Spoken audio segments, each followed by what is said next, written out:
Okay, gang, friends, loved ones, enemies. Welcome to yet another episode of Wick TV, a cross-ideological space where we come together to talk about issues both political and cultural, from the silly to the serious. We have a show for you tonight. We'll be joined by a couple more guests, hopefully, very soon. But it's 6 o'clock. I like to start on time, so here we go. We are tonight going to be talking about voting, specifically voting for Biden.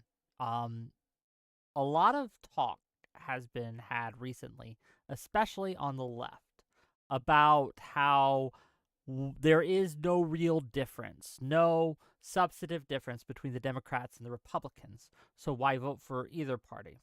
There's been talk about punishing Joe Biden for his stances and policies on Israel and Palestine and his failure to do what they deem necessary. A lot of people have also espoused the belief that voting simply doesn't matter. With that, let's get into it. I have some great guests. Like I said, we got a couple more on the way, and we'll bring them in. But for now, let's start. And we will start with no stranger to my show, non-smoker. Give us what you got. Go ahead. Yeah, hey, Oh, Twitch.tv. I'm sorry. One more thing before we start. I do get a check from Progressive Victory. Okay, just disclosing that. And I think Hutch and Josiah are affiliated with them as well. Okay, but that, go ahead. Sorry about that. Awesome. Twitch.tv/non-smoker, non_smoker. So yeah, I think voting is stupid. I haven't voted since 2016, proud to say. And I say that even as a high school social studies teacher. I encourage people not to vote. I think it's a total fucking waste of time. But I'm willing to entertain the notion that, okay, maybe there's some value in expressing your ability to participate in the political process directly, and you should do what you think is important in terms of like expressing your beliefs in some tangible political way, and voting is really the only way that you can do that. Okay, so fine. But I also feel like if you're going to vote, the only responsible thing to do, particularly if you're on the left, is to vote third party, or at least not vote for Biden simply because Biden is not Trump. I think that both parties have worked themselves into a position via, their legacy status and institutional power that they really don't have to earn your vote by saying anything other than they're not the other party. I think the whole thing is a total fucking gross sham and hilarious show. And I actually think a growing number of Americans happen to be in my camp. And I think that that trend reflects a fundamental truth that the political system in America is just not responsive to people's needs whatsoever. And the only way to change that, if you're not a communist like me and thinks the whole thing needs to be torn down, the only way to change that through the electoral process is to not give people your fucking vote until they've earned it. Thanks. Okay, well, thank you for being here. We'll get in and we go. Joe Lewis is stuck in traffic. He'll be here in like 5 minutes. So don't worry, gang. We got some more people coming. Hutch, what do you have for us? Am I muted or am I good? You're good. Good. Okay. That's what you got. Okay, there's a lot to unpack there, but I'll just keep it concise. So, first and foremost, I think your politics, if you're going to engage in politics, your politics necessarily has to have a sense of optimism for the future. There has to be some level of hope that things can get better. Otherwise, I have no idea why anybody would even engage in politics. Why would you even waste your time? If you think that we're in a house that's burning down and there's nothing that you can do to save it, why don't you just enjoy yourself as much as you can before the house fully burns down? And so this idea that we should give up altogether on engaging in politics in a meaningful way is a bit confusing to me. I don't understand what the end goal of that is. If you're voting for a third party, if you're not voting, you're not meaningfully engaging in politics. You're just refusing to make a judgment call over who you think is better. We could get into the substantive differences in outcomes when a Democrat wins the presidency versus when a Republican wins the presidency, and I assume we will at some point in this debate. Also, you're not actually punishing someone like Joe Biden. If you don't reelect him in November, he will fuck off to some mansion in Delaware and write a new book and enjoy retirement. And same with Pelosi, same with Schumer. The only people that you're actually punishing are the people that will be impacted by the executive policies, the legislation, and the judicial opinions that ensue when you allow Republicans to have the levers of power. I would argue that if Biden has not earned your vote at this point, he should just ignore you and treat you as opposition, because there's basically nothing that he could do at this point to get your vote.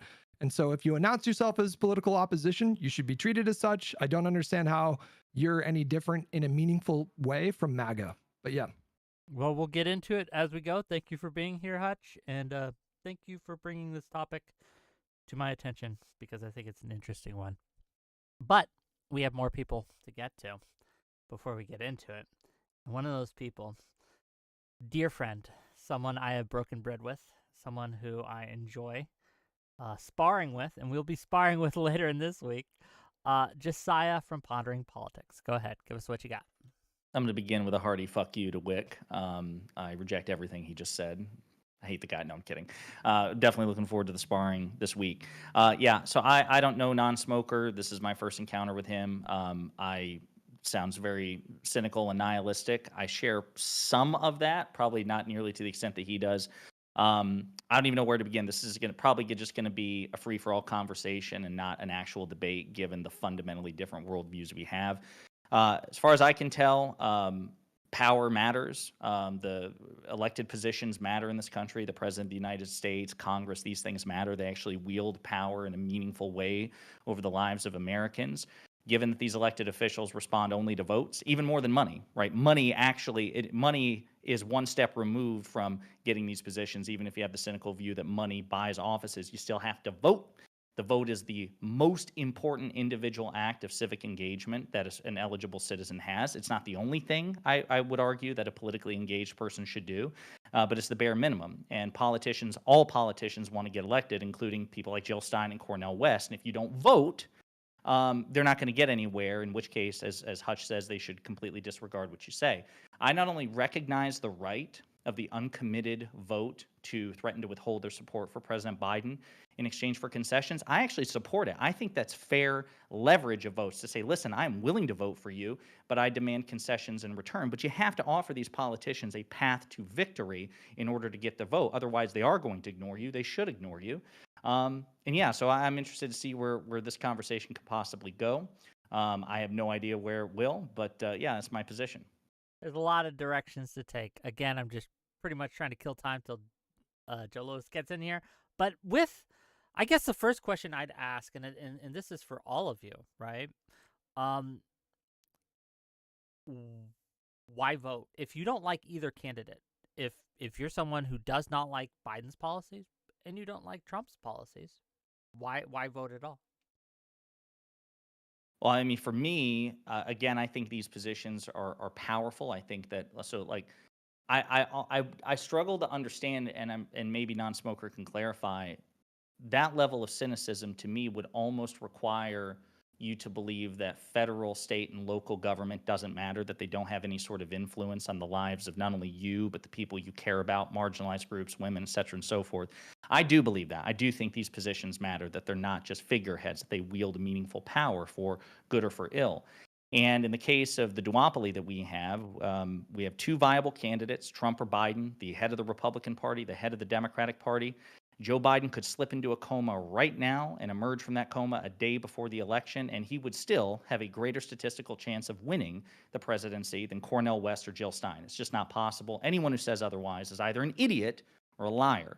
So there's no point, in my opinion, in voting third party if you believe that you're going to win. Now, if you want to do it as some sort of symbolic gesture, I suppose you could make an argument for that, but I think in so doing, you will enable one of the other candidates to win by strategically assigning your vote in a way which is unstrategic. And I think that would produce a lot of harm, because I do think there's a lot of daylight between Trump and Biden. So harm reduction, in my opinion, should be the guiding ethic. But that's just me. And I know that Joe is here, so yeah, it's interesting. Before we get into the response, and I will let you respond, non-smoker, I promise. but I wanted to give Joe Lewis here a chance to give his opening thoughts on this. We're talking about voting. Does voting matter? Should we be voting Biden? Is there a meaningful difference between Democrats and Republicans? All these things. Tell people who you are and give us your opening thoughts on this, please. Joe Lewis, go ahead. Yeah, thanks again for having me. And some faces new, like the one who's been arguing with on Twitter, who's been dodging me for weeks. What's going on, Hutch? Hope you're doing well, friend. And good to see you, Pondering. Our paths have not quite aligned quite yet. This is the first alignment, so always good to see you. Hope you're doing well. And NS, I have not met you before, so glad you're here and I'm glad you're rolling with it. My name is Joe Lewis. You can find me on the things twitch.tv/ I just all the same. Joe Lewis with 2 O's, so JOOELEWIS. So we're talking about voting. Okay. So if you want to say that I'm very skeptical of the decisions that Donald Trump is making and the decisions that Joe Biden is making, therefore I'm making some type of conclusion that neither party is a fit for me, that's fine. That's a decision that you can come to.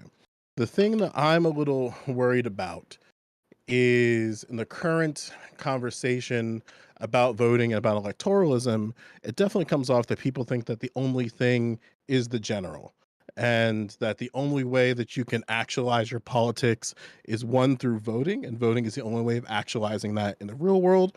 And then also that when you're faced with these two decisions of candidates, that I must do X or Y. I think that's a little misguided thinking. I think people need to make decisions substantive to where they are currently politically. And that might lead to people coming to the conclusion that, hey, I don't think either of these two candidates are for me. And there's a bunch of decisions that people can make for that. I'm not going to fault people for that calculus.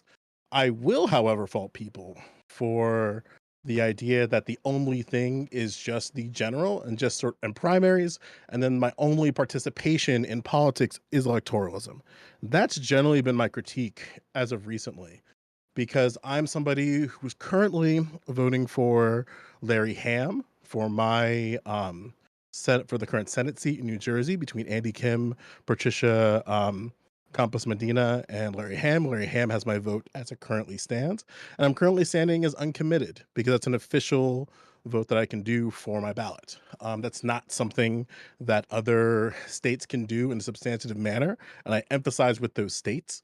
And if people want to, which I've told people that if they want to do, it's fine. I think leaving the general blank and then voting down ballot in the way it's substantive, what you feel like it's for you, I think it's an appropriate way of approaching electoralism.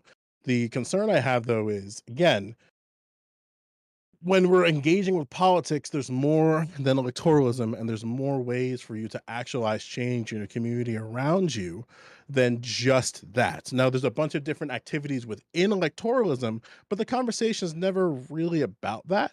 It's usually about just generally like, okay, you'll have sort of the moral panic Republicans who will say some things like, oh, don't vote for Joe Biden because he's going to take your kids away, and other sort of hyperbole.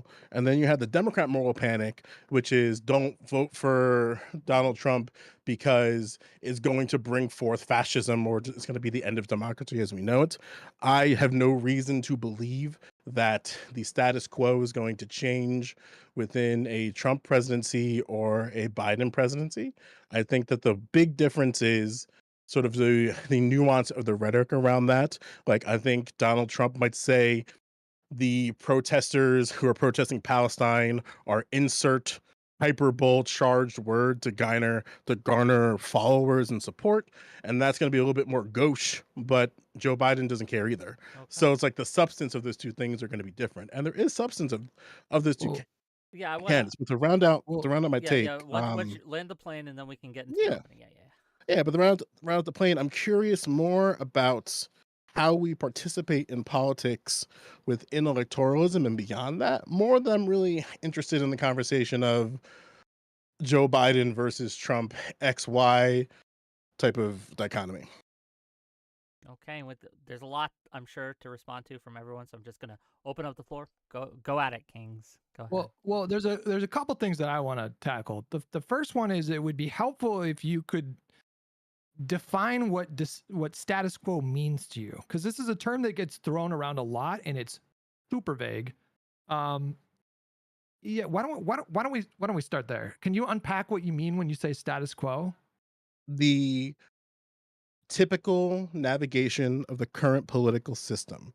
So most politics in America will have the very similar manifestation of what that support looks like within each individual party. So, for example, Democrats and Republicans both support police. How they support police federally is almost identical to each other. The only general difference is that Democrats are willing to make certain concessions in order to get legislation done, insofar as it's connected with other things. Republicans do this as well, but not in the very overt manner when they talk about bipartisanship when it comes to police reform. They are very similar when it comes to their support towards Israel. You're not going to see Democrats nor Republicans take a stance that is in strong opposition towards Israel at the federal level. Now, you're going to see variations of that downward because, again, different lobbies and different influences are going to engage with each other. But generally speaking, the federal is going to be very similar in a lot of sort of button positions, unless those underneath it, and that's the federal, state, and local level, is so loud that the federal government has to respond. Just to ask you directly though, and again, this is open discussion, right? You don't think that there is a substantive difference between how Biden has handled Israel-Palestine and how Trump would handle Israel-Palestine? You don't think that there's a substantive legislative policy, how that would impact the actual conflict? You don't think that there's a difference there? As it currently stands, no. So I'll just jump in Okay, here for a second. I'm sorry. Were you gonna say something, Hutch? No, go ahead. So, if my channel, I focus more on domestic electoral politics than anything else. I will say, based on my understanding of the situation, my understanding is that Israeli government officials, from Netanyahu to Itamar Ben-Gvir, have all expressed preference for Trump in the upcoming election. Now, that to me suggests that, as far as they're concerned, there is a meaningful difference between a Biden second term and a Trump second term. Otherwise, they probably wouldn't care what the result would be. I think that's food for thought. The other thing I'll say, Joe, and by the way, yeah, nice to meet you. I actually am sympathetic to, you weren't here for my opening statement, I don't think, but actually, I don't disagree with everything you said. I too support, not only acknowledge, but I support the right of the uncommitted movement to do what they're doing to leverage influence over the Biden administration to extract policy concessions. I think that's important. I also agree that the vote is not the only form of civic engagement. I just would argue it is, if there is one thing you must do, in my opinion, as a responsible, eligible voter, it is to vote, because it's the one thing that motivates the politicians even more than money. They want money to get votes because dollars don't actually directly lead to politicians winning office. So actually, I agree with quite a bit of what you said. I would just say that in this case, I am more firmly in the camp of, we have to defeat the Republicans in the upcoming election, because I do think there's a meaningful difference on most major issues. And I do fear what a second Trump administration would do when you have a 6-3 conservative supermajority on the Supreme Court, when you have Trump saying that he was not going to surround himself with the sort of people who stymied him, in his words, last time, like Bill Barr and the Jeff Sessions and people like that. And also, even if you're right that there's not a meaningful risk of a Trump fascist administration, I think the fact that it's above zero, I think it's like the closest to naked fascism that we've seen in this country. I just don't think it's worth the risk. But that's just my take. So I'm curious what you mean about naked fascism. And maybe you've done content on this and elaborating on this, because my argument is we're already in a fascist country. So, and within that fascism, you're going to have two very oversimplified manifestations. Yeah, can I put a pin You in talked that? Because about I'm curious, just real quick, Hutch. I'm curious, Yeah. non-smoker, would you agree with that statement that we live in a fascist nation? I think fascism is a term people just throw around, and I think usually what they're referring to is like authoritarianism. And in that sense, I mean, I kind of agree. I do Okay. think we live in a somewhat authoritarian state, I think, relative to the rest of the first world anyway, in terms of the surveillance state. But I think it's odd because if we're referring to that, to me, it's sort of bizarre to refer to like the Trump era as like the most fascist or the most authoritarian, expression of like American political power. When under the Bush administration, you saw probably like the largest expansion of like the national security state and surveillance of Americans in Yep. violation of civil liberties I and all just that wanted stuff. to get the temperature check right. We'll get into it as we go, but I didn't mean to interrupt Joe's, and I No, want that's to make fine. sure. And something that non-smoker said, which I think is much easier for people to understand, is what he is describing. You're not going to see the sort of overt idea of fascism that people believe due to the however you want to describe it, the over affinity towards World War II and the manifestation of fascism during World War II. What you're going to see is a very soft, apathetic appeal to whatever the mainstream line is of political opinions, thought, and rhetoric. It's just going to be different from one party to another. For example, while we could say that locally there is substantive police reform and local municipalities. My state is an example of that with the Camden City Police Department, with the Princeton PD, with the Camden County PD, if I just repeated that twice, in Newark. These are substantive changes, but the federal government had nothing to do with those changes. These were local reforms done outside of the electoral process, by the way. But when it comes to the federal level, you're not going to see sweeping guidance that's going to be substantive to all police departments because we have that disaggregation. It's the same level when it comes to, okay, we were at a point where school boards were overt threats from the far right due to overt violence or suggestive violence. And the Biden administration did nothing to rectify that. And in a lot of ways, rhetorically, fueled the fire. But there is no expanded protections at the federal level for school board members. There's no expanded protection to superintendents. There's no expanded protection of ballot initiatives or even the voting process of school boards, because that's not something the federal government is able to do unless there is a drastic change and reimagining not only of the Justice Department, but also the education department, because the education department has nothing to do broadly with the problems that school boards are facing. It's a Justice Department issue. I want to open it up. Nuance. I want to open it up a bit. Hutch, go ahead. Yeah. You're dropping at the bit. Go ahead. So I agree that the term fascism is thrown around a little too willy-nilly. And this is something that occurs at every point on the spectrum. You can find some people on the left that throw the word around a little too willy-nilly, and some people on the right throw it around a little too willy-nilly, but it does have a very specific meaning when we talk about fascism. There's a set of criteria that we measure in various regimes. It usually revolves around a cult of personality, around a dictator. It usually revolves around marrying religion with the state. It usually revolves around scapegoating minorities. It usually revolves around undermining free press and academia, et cetera, et cetera. There's like 12 markers that we look at. I mean, there's some lists that go further than that.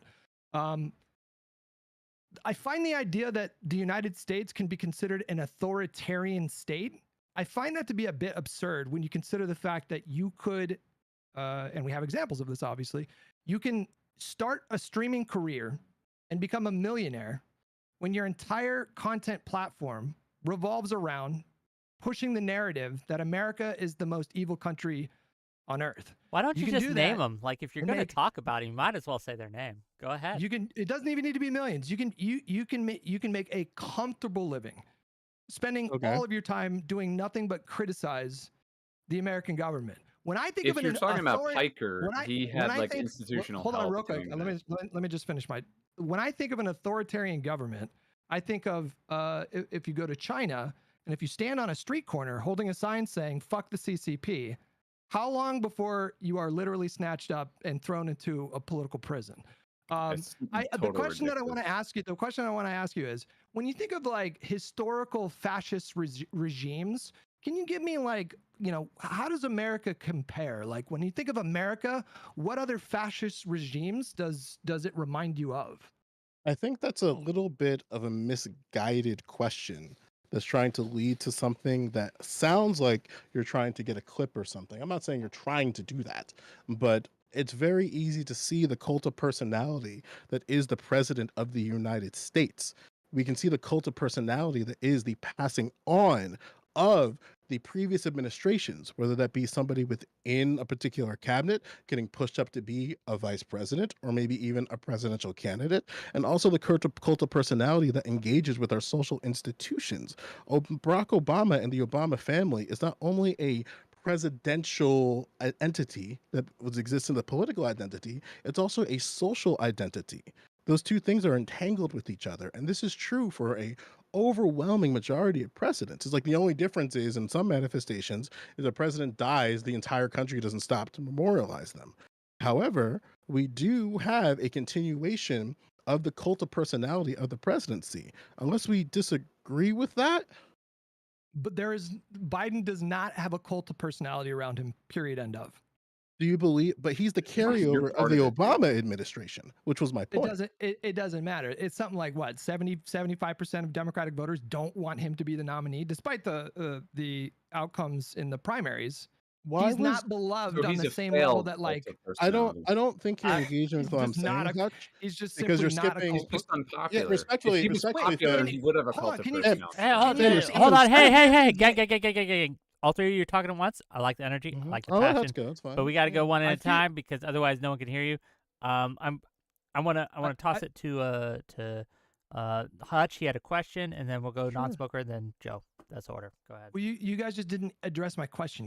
When you think of historical examples of fascist regimes, when we talk about the Khmer Rouge, when we talk about Imperial Japan, when we talk about Mussolini's fascist party in Italy, when we talk about the Third Reich, which one most reminds you of America? If you're going to make the claim that we're already living in a fascist regime, you should have some like historical like framework. Like what frame of reference are we working off of here?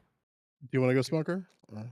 Yeah, definitely. I mean, I disagreed with the idea that America is fascist. I think fascism is just a buzzword people throw around about political trends or political systems they don't like. So I think it's a silly comparison. Of course, America doesn't compare 1-to-1 to fucking Nazi Germany. No serious person really thinks that. But my point in bringing up the authoritarianism, I said America is authoritarian relative to the rest of the first world. I think a better statement or clearer statement would be America in practice is authoritarian in comparison to its supposed ideals as outlined in the fucking Constitution. Your civil liberties are an illusion. They're taken away from people all the fucking time by the federal government with things like the Patriot Act. The NSA and various government agencies have total access to your private communications whenever they want to. People are suppressed for political speech in America all the time. And I know we could play this game of like, well, in China, well, in Russia, well, in America, we have supposed protections of our civil liberties. And our government violates that shit all the fucking time. And then we're supposed to believe, well, Trump is like, racist and says stupid shit. And so that's fascism. And we have to vote for Biden to stop fascism when it's like, wait, in practice, we already have like an authoritarian state which violates our fucking rights all the time. And it had nothing to do with Trump. I'm not a defender of Trump, but the notion, like, where is the president or the presidential candidate or the presidential hopeful who wants to reverse that fucking trend on either side of the aisle? That's the person who would get my vote. Even if I grant you your premise that the United States has authoritarian aspects to it, which I probably wouldn't dispute. I imagine like any democratic republic on earth, you could point to authoritarian aspects. The question I think for this debate, and that's where I'm curious if this particular tangent is going to go anywhere, is about who to vote for and between the two candidates in question. So even if I grant you all your premises, in order for you to be right, you have to prove to me that Trump would be fundamentally no different from Biden, and I don't think I'm not implying you should vote for Trump. What I'm implying is you should not vote for Biden because he's not Trump. Because as I understood the argument you made before, the Trump administration was this close approximation of fascism, or the closest approximation of a fascist movement that you've seen in American politics. Yeah. And I would say that that's ludicrous considering we saw a real expansion of like the security state under the Bush administration. In other words, there's a president who, in my view, is way closer to, at least the authoritarian aspects of fascism than Trump was. So So you my did point more misunderstand. broadly, hold on, let me just, I'll Sure, summarize sorry. real quick. My point more broadly is don't tell me I should vote for Biden to stop fascism when we've already established this authoritarian control over the people with a prior president, and neither Trump or Biden wants to do anything to reverse that trend. So I'm not So- going to be pressured to vote for either of So, these thoughts. Hutch, I'm sorry, before you interrupt, since Sure, that was go a ahead. direct thing Yeah. to my argument. Yeah, you either misunderstood or I miscommunicated, or there was a combination thereof, because I'm pretty sure I also said that the danger was from a second Trump administration that wouldn't have the checks that was available in the first. So you wouldn't have Republicans and so-called principled conservatives who were unwilling to go along with Donald Trump's more authoritarian impulses. He said it explicitly that there won't be a Bill Barr, there won't be a Jeff Sessions, there will be sycophants who are loyal to him. He has Project 2025, which is a 1,000-page tome on how to wield the powers of state in accordance with unitary executive theory to maximize the power of the executive branch in a way that Presidents Bush and H.W. Bush simply never got that far along with. So he has this entire operation behind him saying, hey, we learned the lessons from round one where we were stymied. We will not be stymied in round two. And again, even if I grant you your premise that the Patriot Act and the expansion of the surveillance state under President Bush was authoritarian, and again, I can't imagine how I would possibly contradict that.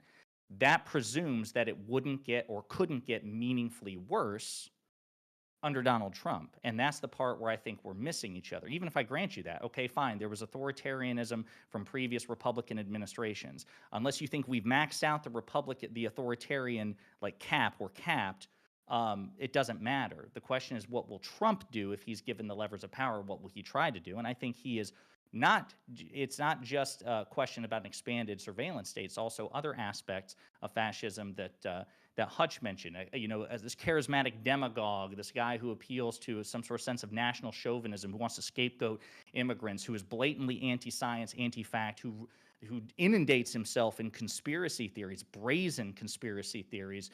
You want to talk about a cult of personality. We've seen nothing in the Republican Party like MAGA under Bush. I think things are meaningfully going on the wrong trajectory as long as Trump is presiding over the GOP. And so and you guys can take it from here.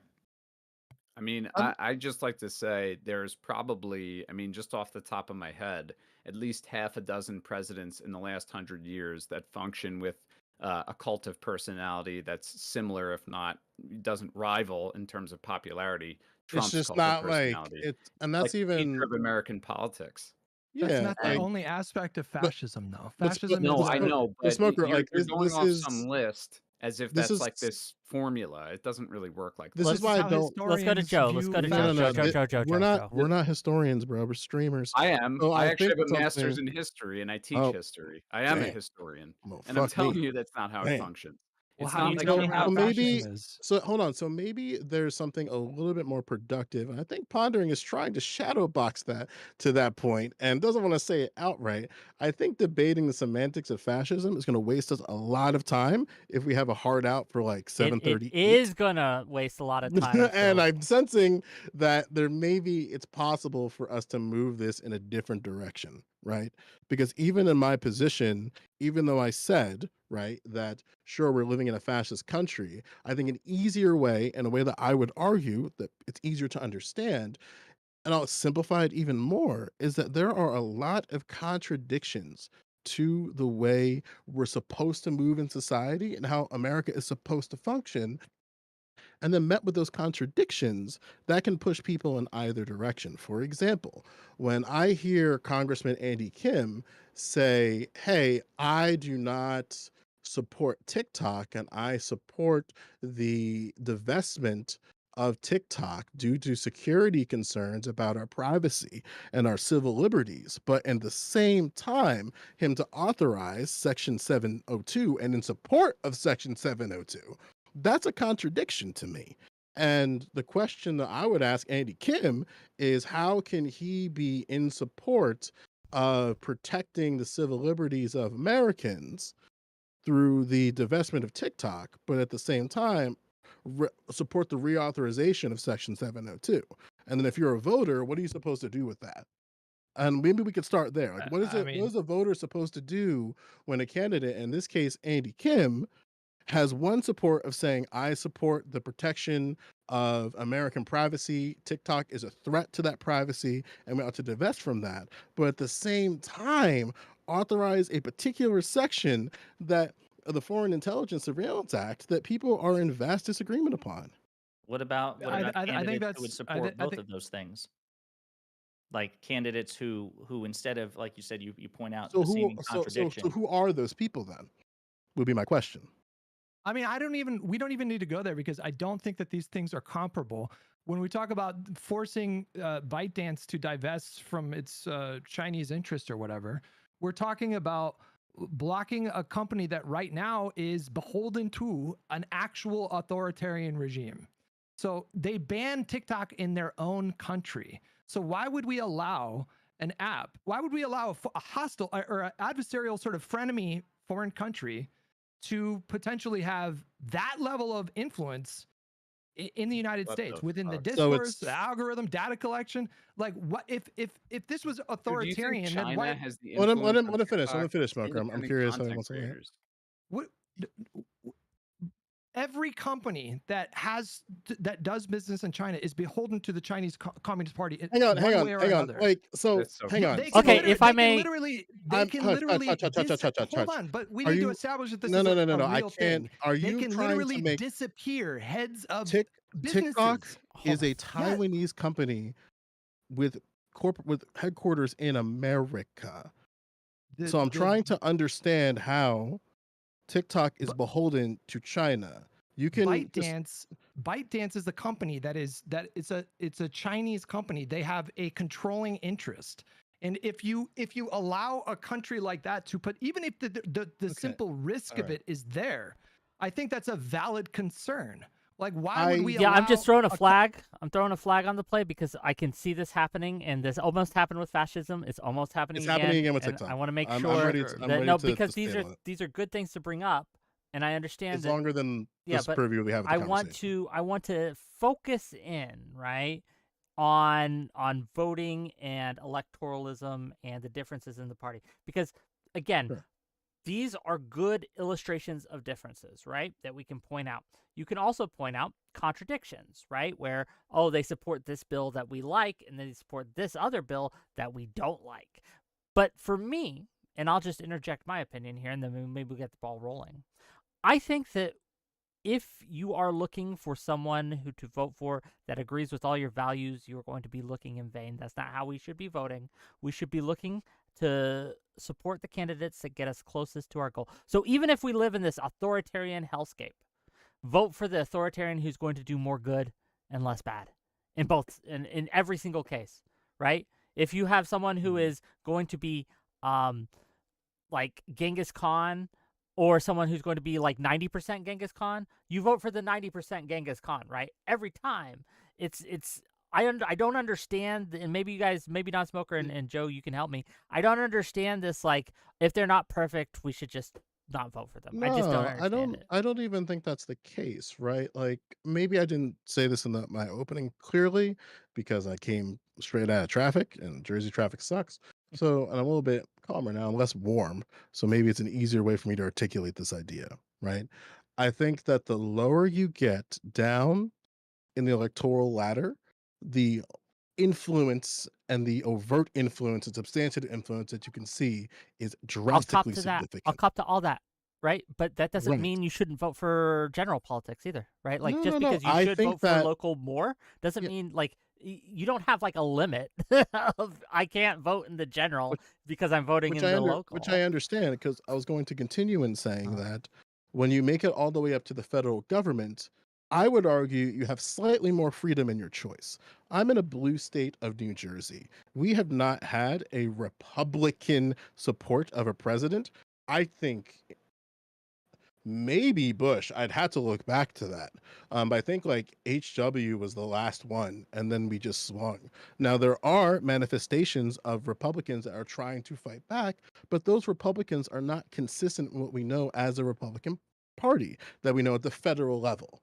So what happens is, and what's trying to happen, I'm noticing, is that there is a desire for Republicans and Democrats too to create a very clear connection of that the state politics and the local politics of Republicans threads very clearly to the federal. I don't exactly think that is the case. I do, however, think that when you're at the federal level of voting, we're not really in a infrastructure that allows for candidates substantive to anybody to be presented. It's just a continuation of particular previous administrations. If you want to Well, look would at a you very clear consider example of people's livable lives, it's the Obama administration. We've been living in this constant continuation of the Obama administration since 2008. And Donald Trump put a wedge in that because we didn't get Hillary Clinton. But it's very likely that we could have a timeline or could have possibly had a timeline where it was Obama, Clinton, Biden. And that's just a continuation of the Obama administration at that okay? point. I feel like you're wildly generalizing here. Like, would you consider student debt forgiveness for? I think it's either I Less think than it's between. 5% of Excuse me. borrowers? Hold on. No. We're talking about millions of borrowers. We're talking about Less than 10%. 10% of Hold on. borrowers then. This is what you're saying. This is what you're saying is marginal. So if for millions of people that this affected, For those people, yes, for those they got an You gotta email let saying, Hutch "Hey, finish. guess You what? gotta let Hutch They finish. got an I email agree with saying, you. I guess- agree with you. Well, We can hold move on on. from this point. You don't got to cook it. I agree that for the millions of people who got that forgiveness, that is a good thing. But that is not You just said enough a for moment the ago bar. that there's no substantive difference. I'd love to land my plane here, friend. I'd love to land my plane. You interrupted me. I'd love. So let's make a. Then I'm going to make a stance now that I'm going to let you finish your entire thought completely, and then I will respond. Is that fair? Sure. I'll let you articulate your point again. You said that there was no You essentially said there was no substantive differences between these candidates. There are dozens of relevant issues to consider here, and I would argue that there are like vast universal differences between Biden and Trump. When you mentioned Israel, there's vast differences between those two, even on the topic of Israel.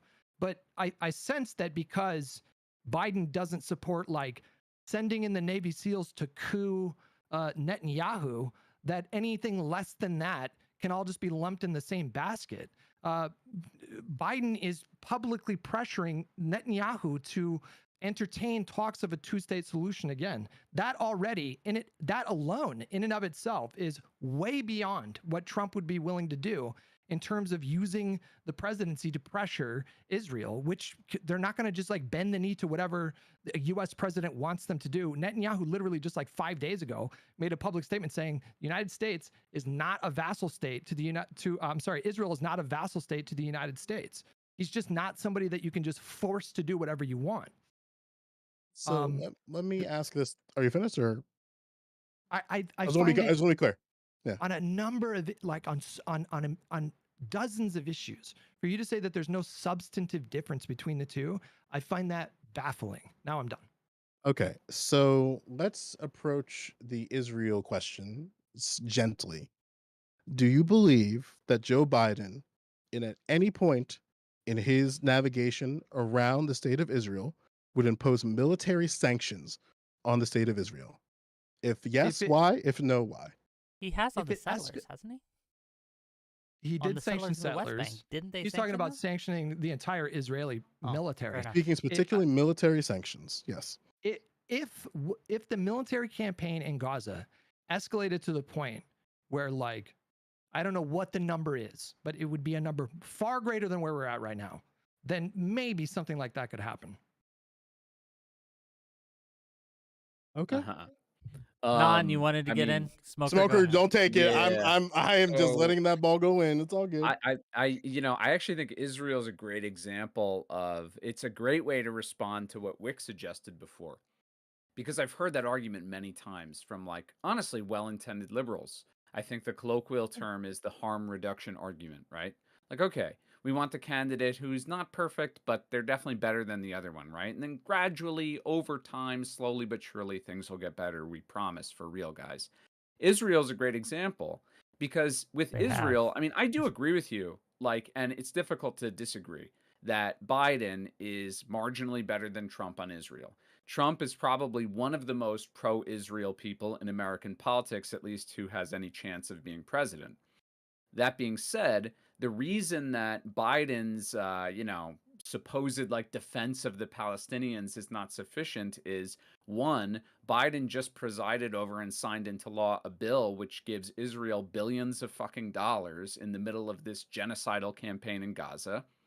Two, Biden and the Biden administration did not really start putting the clamps down on Israel until young voters, as revealed through polling, have indicated that they do not, or they intend to possibly not vote for Biden or even not vote at all in the upcoming presidential election because of the Gaza thing.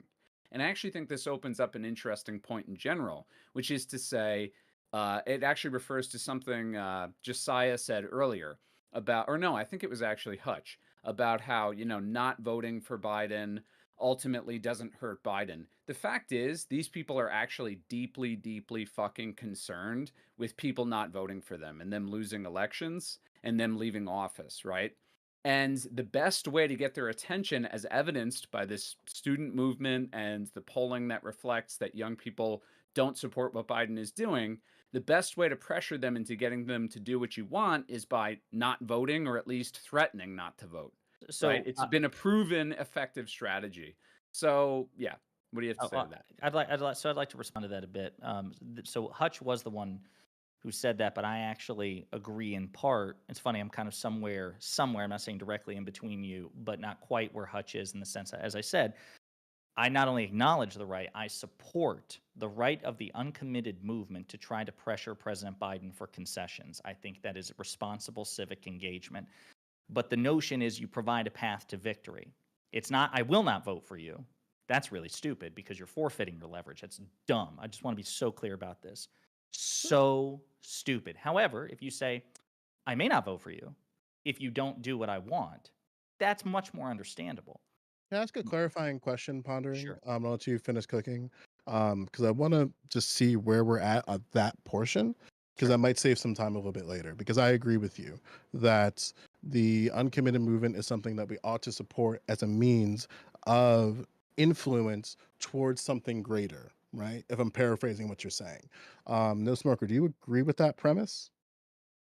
I do. I have a longer explanation as to why I agree and to what extent I agree, but I think you're making a point. Yeah, But And fair Hutch, do enough. you agree with that statement? Say it one more time, concisely. Do you think the uncommitted movement is a way of using your vote in order to pressure or leverage political power in the future? I mean, I'll say yes, but I think it's silly. But there are reasons that I believe that. substantively We can disagree, get into but it. I'll shut my mouth. So But go ahead. I was just gonna say, so we have at least we're on the spectrum of consensus somewhere where no one is completely opposed to it, at least in theory. But I do want to focus on the part about punishing the president. Now, this is where I do take a hard position. Yeah. I don't think you can punish Joe Biden. I think, as a matter of fact, I'm so confident in this, and I don't know if this matters at all to you.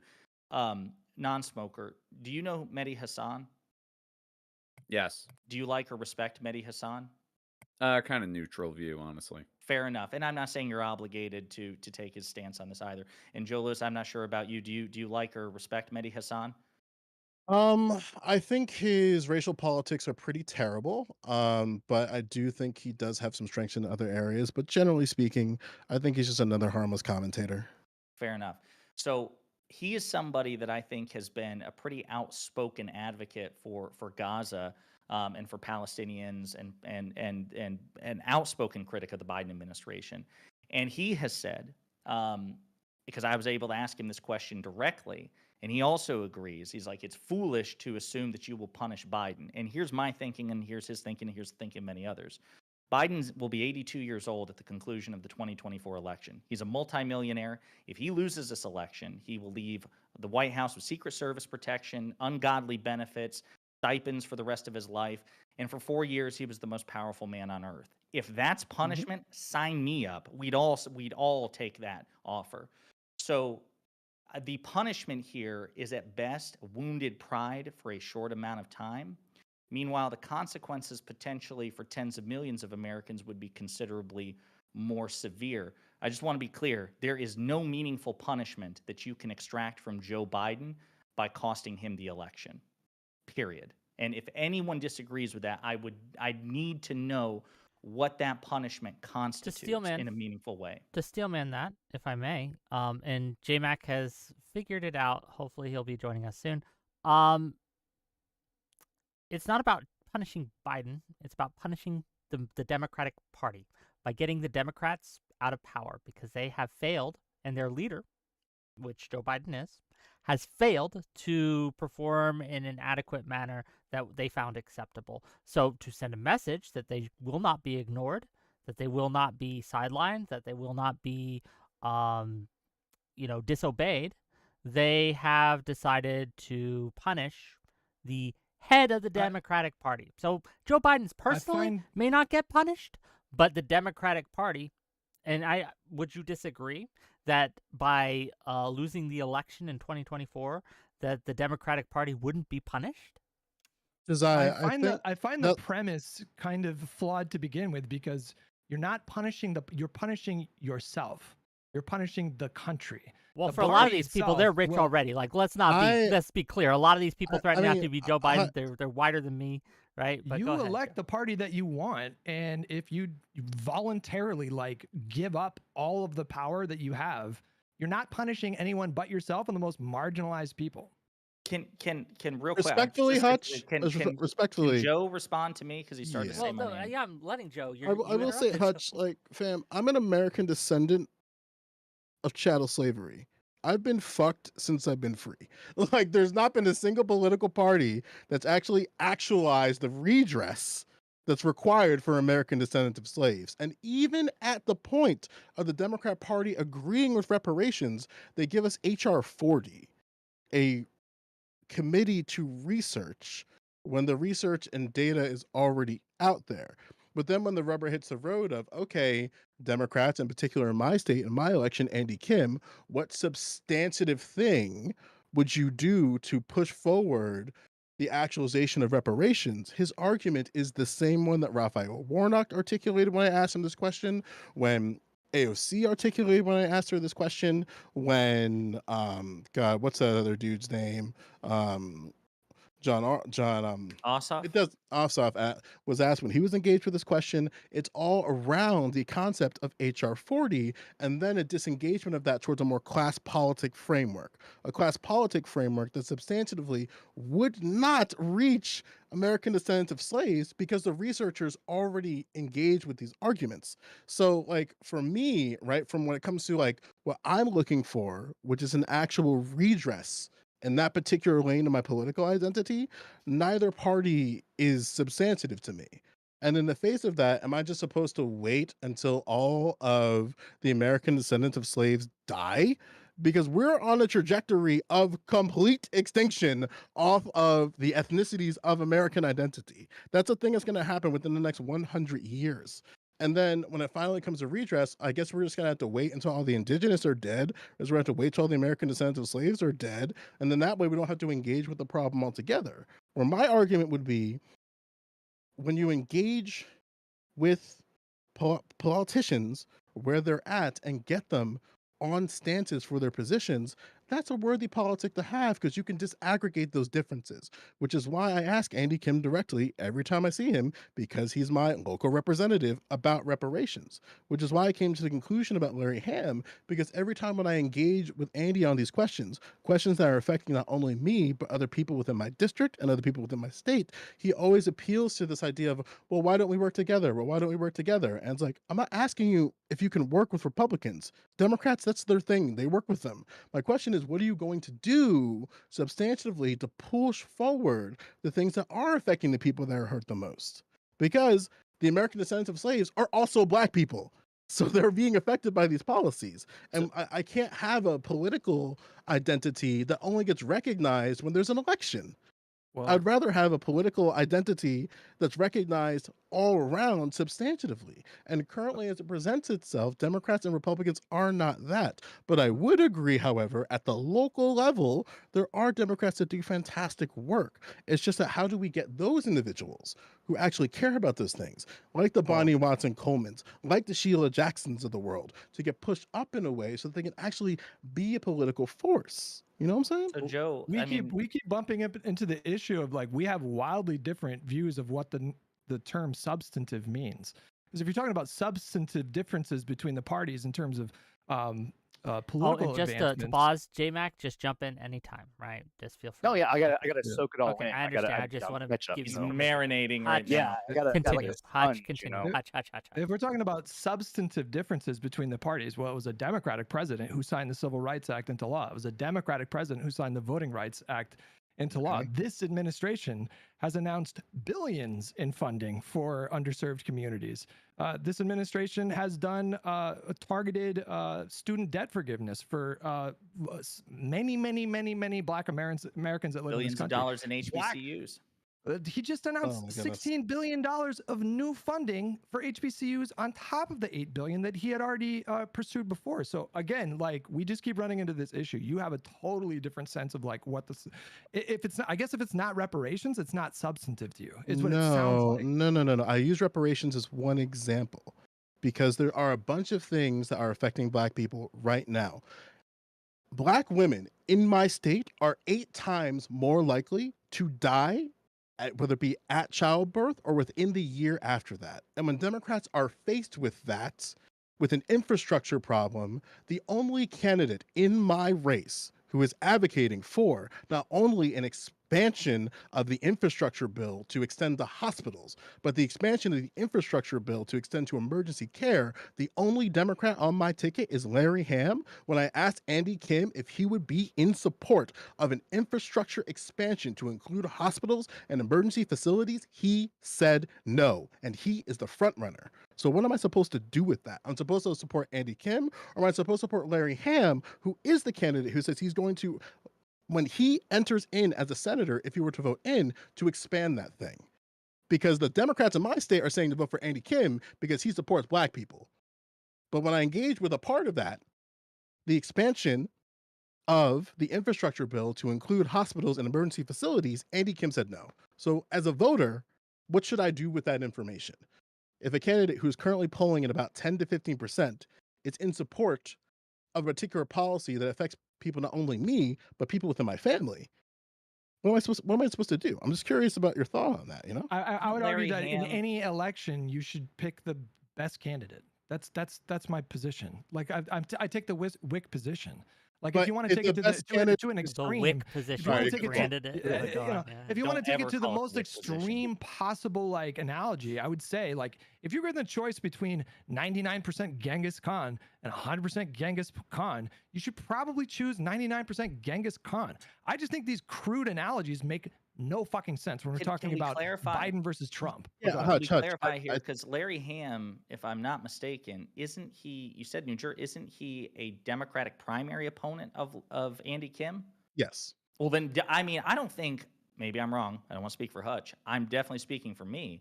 You should definitely vote for the best candidate possible in the In the primary. 1,000%. And then of course when those choices taper out into a general election, then I think you should still vote Yeah, for let the best me of the two let me options. ask I just want to say directly. real quick, I'm sorry, just to clarify, I don't think anybody here opposes, Joe, your principled support for Larry Kim of Larry Ham over the incumbent of Andy Kim. But then the Yeah, question well, is, hold on. again, Let the me ask question you, is when Joe. that trickles upward, right? Well, This that's is what where I'm I think gonna we run ask. into the disagreement. I'll let because you respond, Joe. I'll let you respond, but I'm going to Sure. ask, and I want this to inform your response. When the dust settles and the primary is complete, and you have a choice between whoever wins in the primary, whether it be Andy Kim or whether it be Larry Ham versus their opponent, who are you voting for, right? If it's not Larry Ham, if Larry Ham loses in the primary, despite all you can do, are you not going to vote for the Democrat even in that case?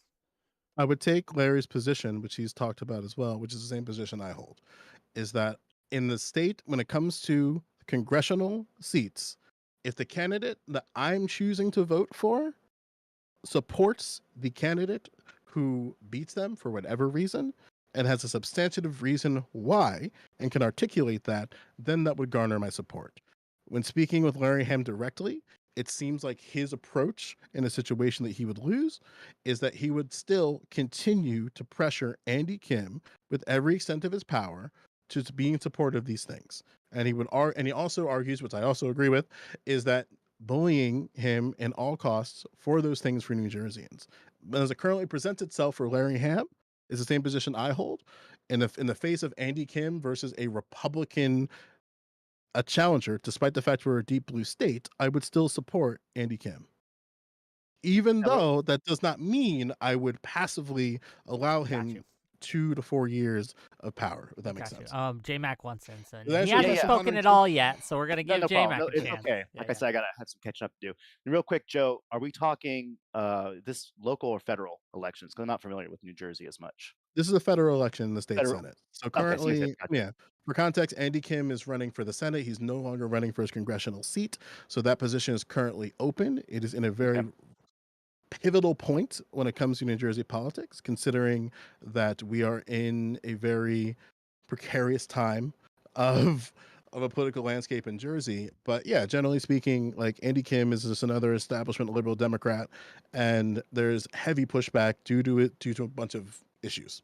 Sure. But I don't want to And go into it. also, as far as everyone else's kind of political alignment is here, I mean, are we talking predominantly for you guys? Are you guys are on more the left, Democrat side, or however that kind of shakes out, progressive? Yeah, I don't think anybody here supports Republicans in any way. Okay, I think gotcha. Okay, interesting because Josiah and I are the milquetoast libs, and okay. the other two gentlemen are the radicals. JayMac Gotcha. might Well, change up the oh, dynamics. geez. So go I ahead. am. I'm JayMac. radical, damn. I am a hard and fast independent. I've been registered independent for a very long time, Mhm. and I voted for both Republicans and Democrats. So Can you answer a question then? Just so that, because again, like not to say that some people in this audience don't know what that means to be an independent voter, but Sure. what does that mean in your state to be an independent voter? Because Of I'm course. also an independent voter. Yeah, of course. So I'm in the state of Arizona, but I grew up in California, and I was in the military from the years of 2009 to 2014. So typically, I usually go policy by policy, and I focus primarily on local politics, I think, and then kind of branch out from there. It's always been my experience that the more national elections, whereas they are important, as I think everyone can agree, I think as much as they impact where I live or my family directly, I think that it is it's a lot less of that kind of tendril seeping Yeah. in. I'm also very small government, as far Sure. as those things go. So So- it doesn't really matter if it's left or right. I just kind of want you to. Yeah, the reason why I mind asked that, yeah, business. not to cut you off, but it's a more direct Mhm. question, and I'll explain what it means for me to be an independent voter, and then Sure. maybe that can like encapsulate some things. So in my state, I have to declare a party in order to participate in a primary. I cannot Yeah. participate openly in a primary, like left and right, like to choose whatever I do, and then still Mhm. consider myself independent. I have to declare, and then from that point, that also influences what exists for me in the general. And Yeah, of I'm course. assuming is it the same for you? Yeah, in Arizona. Yeah. In fact, there's a petition going around that they're trying to get that changed. So I don't know how successful that will be, but that's definitely something we deal with here as well.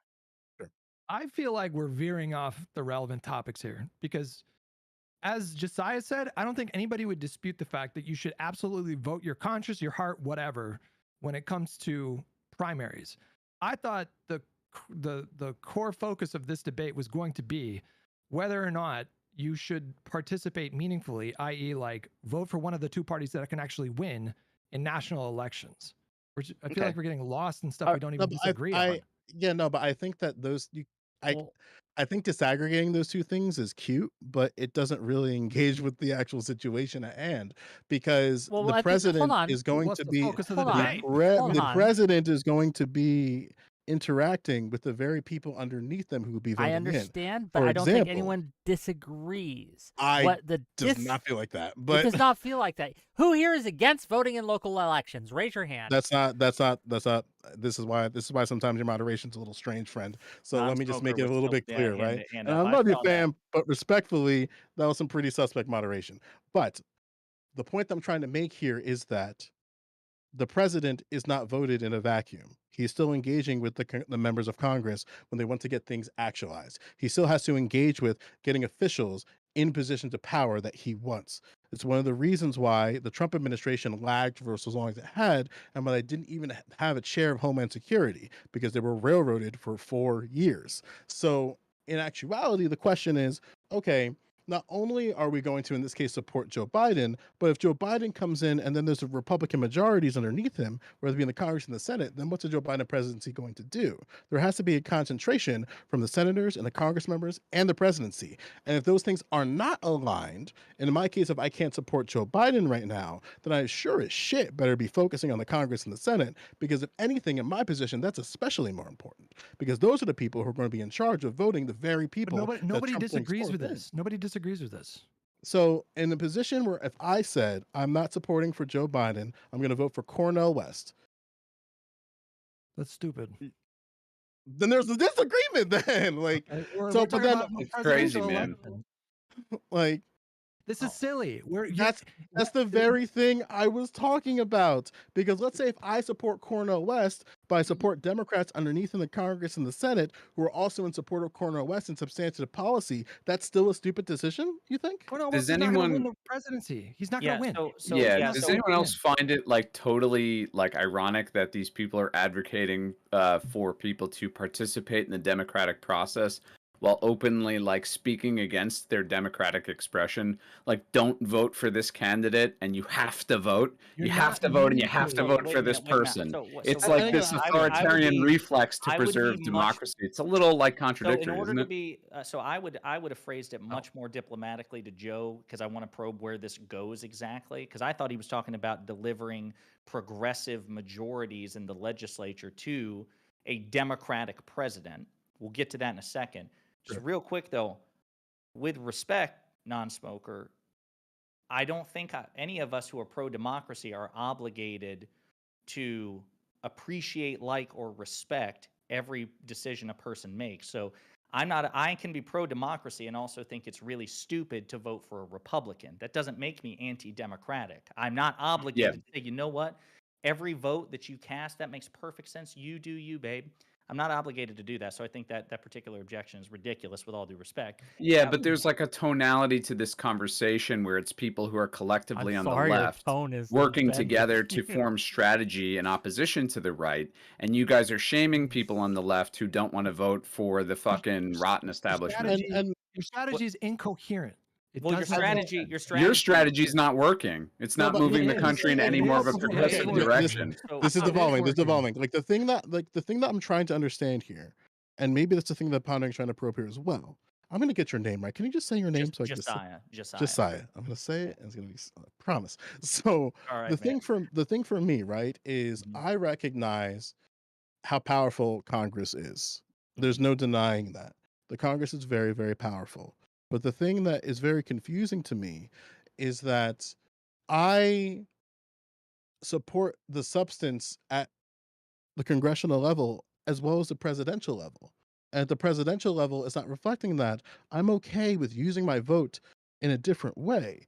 But it seems like in the tone that strategy does not work. So I'm let me trying ask to you, understand Joe. what that means. Joe, let me ask you real quick. Do you think that a progressive candidate, a presidential candidate I'm sorry, do you think a progressive Congress, a progressive Senate, a progressive localities, would they be better served by a Democratic president candidate or a Republican president candidate? Because neither of us, no one here, I don't think, maybe JayMac, I'm not sure, right? None of us disagree that local politics is super important and we need to engage with that, right? And we need to make sure that's set up.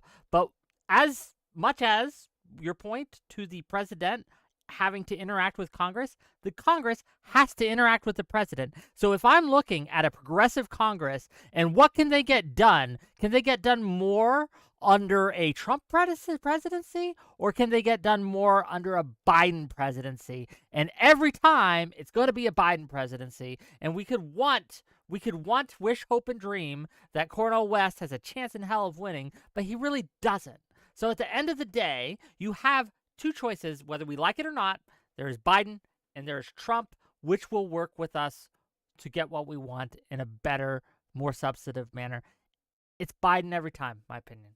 Was that a moderator question or a soapbox? Because I That thought was there was going to be a both. question It at was the end both. of that. God damn. Look, you've been on my What's show wrong with before. doing I that? do both. Okay, I have opinions. Go ahead, Tom. I don't Brought to you know. by I didn't know the Progressive moderator Victory. was playing, but I guess we're playing Mortal Kombat and you're Shao Kahn. But that's okay. Shao Kahn can compete. Why don't we Shao just Kahn can tackle? compete. Why don't we just say, like, what has voting third I'd party love to literally engage with ever accomplished? the moderator implied something, so I'll just engage with the moderator implied with, and then we can move with it from there.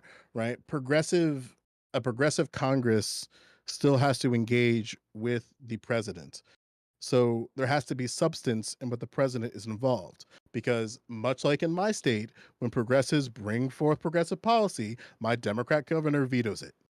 In the face of progressive policy, my Republican governor vetoes it. So then the question is like, okay, if both of these objectionable forces right now are vetoing the thing that we're trying to do, that's progressive policy, maybe we should have a substantive governor who we know will be in support of bringing that legislation into the fold. So Right? Joe, my question is, because I really want to act in good faith and I want us to have a charitable dialogue. I think it's been going well so far. Even if I grant your premise that Biden would veto progressive legislation, I'm just going to accept it for the sake of argument. Is it your position, and this is a genuine question, I'm not assuming, is it your position that he would veto as much progressive legislation, as many progressive bills as a Republican president, specifically a Trump president?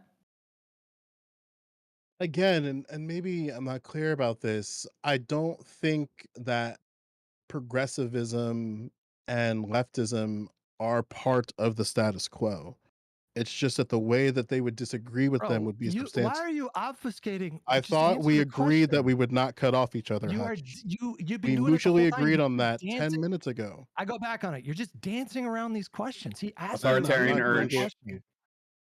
So Authoritarian urge. I don't know what we're doing here, fam. We both agreed that we wouldn't cut each other off so we can finish our point to be clear so we can Take it back. respond instead of Because reacting. I'm getting grown impatient of it. You're dancing in circles around the question. I'm trying He's trying to answer, dude. I'm trying the best to answer my question in the way that I feel it's appropriate in articulating my ideas. Am I allowed to do that? Go ahead. Yes. You can do whatever you want. I'm just gonna jump in if I feel like just answer the question. Like, is he gonna veto more progressive legislation? Yes or no? My answer has nuance. In the face of nuance, to my nuanced opinion on this, I am not sure.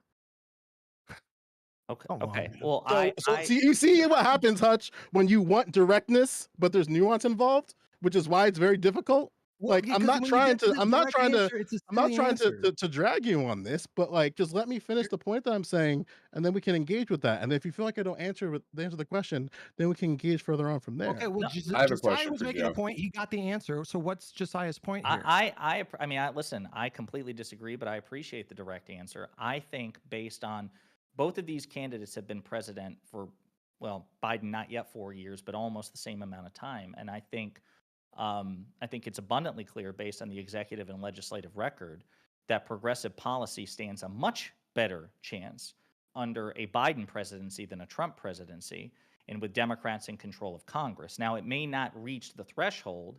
You know, you were talking about reparations earlier. You said that wasn't quite the threshold. It doesn't have to be reparations, but it may not be enough to satisfy you, and fair enough. But I just think as a matter of fact, you will find more success for progressive policies or policies that are more proximate to progressivism with Biden in charge than with Trump, and with Democrats in control of Congress than with Republicans. It's a meaningful difference, even if it's still not which is why satisfactory. my answer was not sure, because we can engage with a limited hypothetical without the nuance of what the positions are. Because the only way that would come to a conclusion of yes or no is what are the positions of Joe Biden in this contextual hypothetical, which is what I was trying to say, which is why I said I'm not sure. Okay, Does that make I sense? want- Take Was that any short issue though. Take any issue: healthcare, student debt reforms, marijuana reform, the What's consequences of marijuana the reform exactly? Well, what do you mean? You're engaged in politics. You're aware of the fact that it was just rescheduled to a schedule. Was it Schedule 3 or It's Schedule C? That's the first it's step to decriminalization. But I would bet okay. my life that he's going to decriminalize in the next like And 3 I've been months. allowed to recreationally smoke weed in my state for years now, despite the fact that there This is isn't just about. obstruction. This is why, oh my goodness, there's obstruction It's with not just about there. you. There's obstruction within the But it's his Department of vote. Is it an obstruction within the Department of Agriculture at It's my his state vote. level when it comes to the expansion of that, so that there are We're protections for obfusc- people engaging with the law enforcement because they will still arrest you for weed. So how is we're something recreational, but you can still be arrested for it if you use it? That's what we're exists in my obfuscating. We're state as obfuscating here. Democrats. He was asking about the differences when it comes to like the consequences of this administration versus that administration, and on any like on dozens of issues, you can very easily. There's no debating. Like I don't understand why you could say I don't know who's going to veto more progressive legislation. I don't know what to Because do with we'd that have to, sentence. oh my goodness, I feel like I said this, but I articulate that we would have to, in context, look at the president's stance on the issue to know whether we go one Of way or course, another. you would have to do Is that if that you're an answering the question. That's why I said I don't know, and you're acting like that's it's something ridiculous to say. It is. It's objectively ridiculous to suggest that you don't know if Biden would veto less than Trump. But with the a thing is, the progressive hypothetical Congress. had nothing to, unless I misunderstood what Pondering was suggesting. I Pick don't any know how. issue. I don't know how Joe Biden got inserted in this. I thought we were talking just No, about individual one president to another, and now we're talking about Biden. That's why I That was said the I don't original know. question. It was my Biden question versus Holy was fuck, Trump. Hutch! God damn! Like, I love Okay, you, but I fam. want to break up this Same logic circle. applies. I want to The break same up this logic circle a little bit. applies. I want It to break does up not the circle. apply because I want to open oh up the my conversation. God. I want to open I love up the you, fam, but conversation, damn. and I'd love to open up that conversation by addressing a question to JayMac, and then Non-Smoker has a few things to say. So JayMac, when I reached out to you, you said that you weren't voting for Biden or for Trump, either one, as an independent. Is there a candidate in the presidential you are voting for, and why aren't you voting for Trump or Biden? Surely, if you go through the issues, you could find one that was more aligned to you than not. But please, elucidate for us. Yes. Yeah, of course. I guess when we're looking at presidential elections, I've always kind of treated them as less important as I think the majority of the country does, and for a variety of reasons. Primarily, the reason why I'm not going to vote for Trump or Biden is I think, as far as Democrats go, for me and my principles and where I align politically, I don't feel that their current trajectory is aligned with kind of where I'm at in my life. I also feel like Trump has displayed obvious tendencies of a dangerous demeanor for our country, to say the least. He is volatile in a lot of ways. I obviously don't agree with a lot of stuff that he did and said prior to Jan 6 and afterwards. But, I also have a lot of soft spots for I guess you can say, more Republican leaning, since I am more libertarian, I think, than, right or left. So when I look at the elections, especially in the past 8 years, and, I'm 36, so first election I voted on was Obama. When I look at where Republicans and Democrats have been kind of coming at, I actually, was it Joe from New Jersey, Mhm. right? So I do understand what you're saying when you're weighing these two candidates together, and you're looking at where they come from, you're looking at their proposed things they're going to tackle, you look at your issues that you have, and I think as a principled stance, like I really do resonate with that because, Hutch, right? Yep. So you're coming from a very utilitarian approach. Biden is obviously the better from your perspective, being a progressive or a left-leaning individual. And so I understand that when you're weighing that scale, it's going to weigh heavier in Biden's corner, obviously.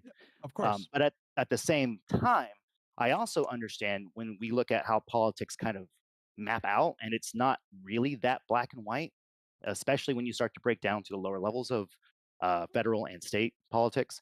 And so I think that, like, the reason I'm not going to vote for probably either candidates, and I mean, I don't know if I'll abstain voting, generally speaking, it's because it's not a what's worse, what's better. It's not a you remember that South Park episode?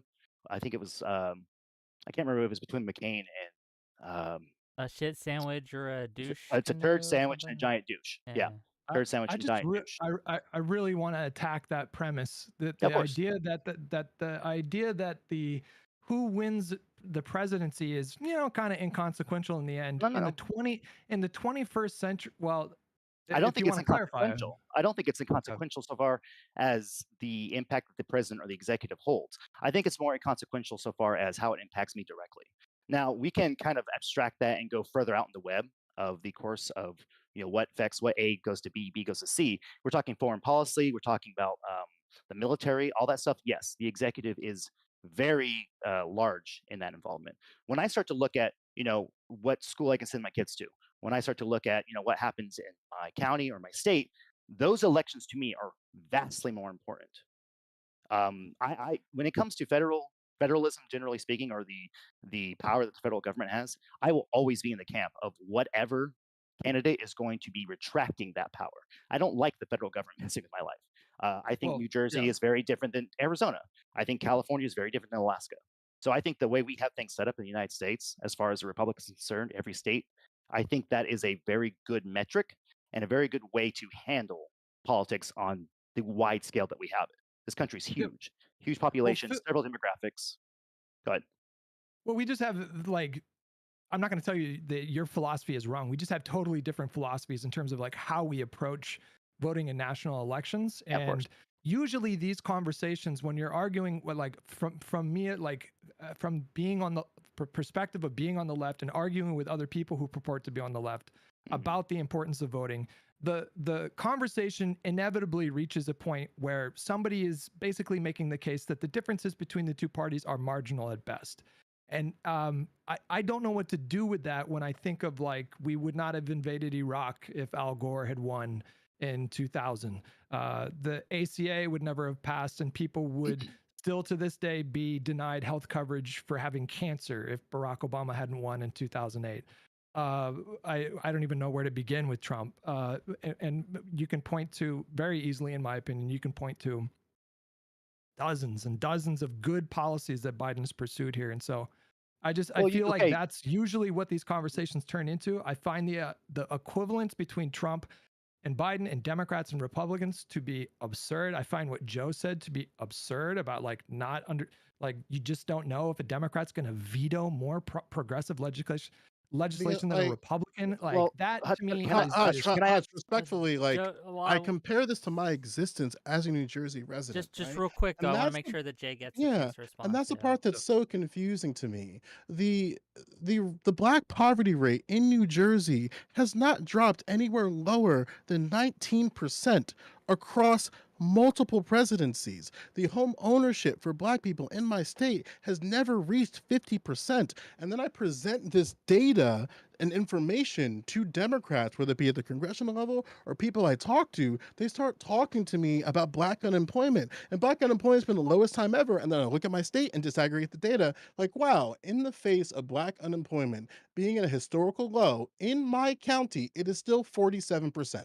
So what am I supposed to tell people when I canvass that the black unemployment rate is so low when their material conditions are as such? And I'm just supposed to act like, hey, Joe Biden is going to lead the way on that. Yeah, I want to make sure Jay gets a chance to respond to Hutch too, and then Hutch can respond to both Joe and to Jay. Someone else can go. Josiah can jump in here. Well, yeah, or Josiah, but I want to make sure Jay gets a response. I want to ask a question real quick, because you said something that was really interesting to me. Because I think everybody comes at politics from their own perspective of what their principles are. We have a certain way that we view the best course of action based on whatever our individual research is, whatever our, I guess, our moral intuitions, everything. That's kind of how we view the world. And you said something that there's no way you could see how anyone could weigh Trump against Biden. Okay. Now, why do you think that there is a large portion of Americans that would vote for Trump? I mean, this polling shows this. I mean, not just one, several polls show that there is actually a very close race, it's very potentially close race. Now, but why is that? I don't even know where to begin. There's so many answers to that question. Okay. I don't know. Like, it's going to be, I think like, I don't think that you can sort of like draw up a quote unquote average Trump voter. There's going to be some people that just, maybe their one signature policy that they look for is like low taxes. Maybe there's going to be some people that are driven by racial grievance. Maybe there's going to be some people that are driven by a vague sort of anti-establishmentarian position.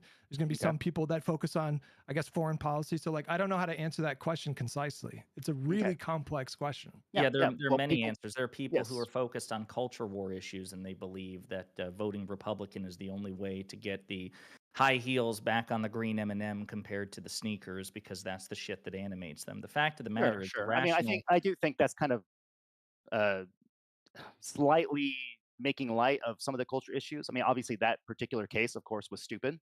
Yeah, As we well, all can attest. But I there think are, I think Republicans and even moderates have a lot of issues when it comes to culture. More so, I think that feels like it affects them directly, opposed to things like I don't know, foreign policy, or even student debt. I think that your general American household has a lot of issues that are ingrained into culture, and that's part of messaging. And I think politically speaking, that's where a lot of Democrats, including Joe Biden and his administration, lose a lot of people, is through the yes. messaging.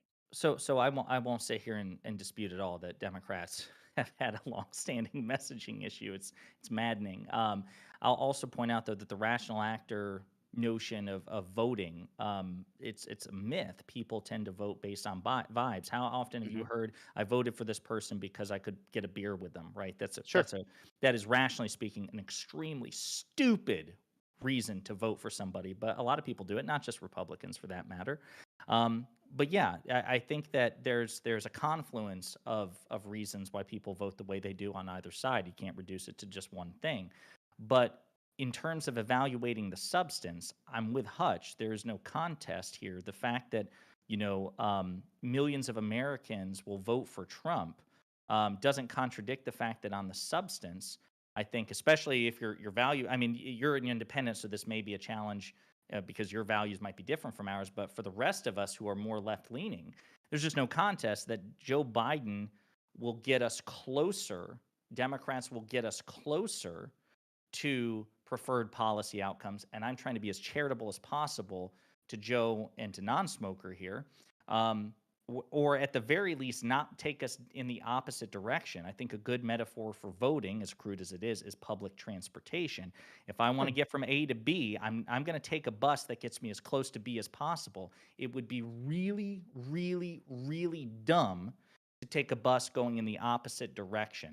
I'm going to own the libs that way. And I'm not saying that that's what Joe or even non-smoker, who has more extreme position, in my opinion, than Joe is offering. But the idea that you don't move at all or make a decision at all because it doesn't take you exactly to the endpoint destination, I think is counterproductive. It's not only harmful to you, in my opinion, it's harmful to those around you. So again, with respect to Joe's stance on marijuana legalization, that may not be a particular issue for him where he is in his state because, the state doesn't comply with federal laws against marijuana. But there are other people who will be affected by this directly. And let's just take marijuana out of the situation. Let's look at the expansion of the ACA. Let's look at the vaccine rollout. Let's look at protections, and the rollback of certain anti-trans legislation, things like that. Let's look at the fact that Joe Biden won't appoint conservative justices to the Supreme Court or conservative judges to the federal judiciary. These will have a day-to-day impact. Let's look at the National Labor Relations Board, the fact that 4.3 million people are more eligible for overtime pay. These are meaningful policies which affect people on a day-to-day basis. And I think that alone is worth your vote for the Democrat, especially if you do what Joe suggests too, in conjunction, trying to deliver that Democrat the most progressive, robust majorities in the legislature that they can get. Because if you deliver all of that, but you don't take the top of the ticket, you allow a Republican president to walk in, they will veto all the shit that you want. And then the legislature won't be able to override the veto. And so it's just, there's no vector of analysis that I can find that justifies allowing a Republican to win the White House, let alone Congress as well? I don't think that. I mean, non-smoker and I are pretty far on a few things that we could like really get into the nitty-gritty on some stuff, right? Sure. The thing that I am trying to understand, if we're trying to answer the question, which Wix chat loves, well, what did we do? What did we do about this, guys? What did we do? I'm not saying I'm not doing a Wick impression. I'm just saying, well, what did we do?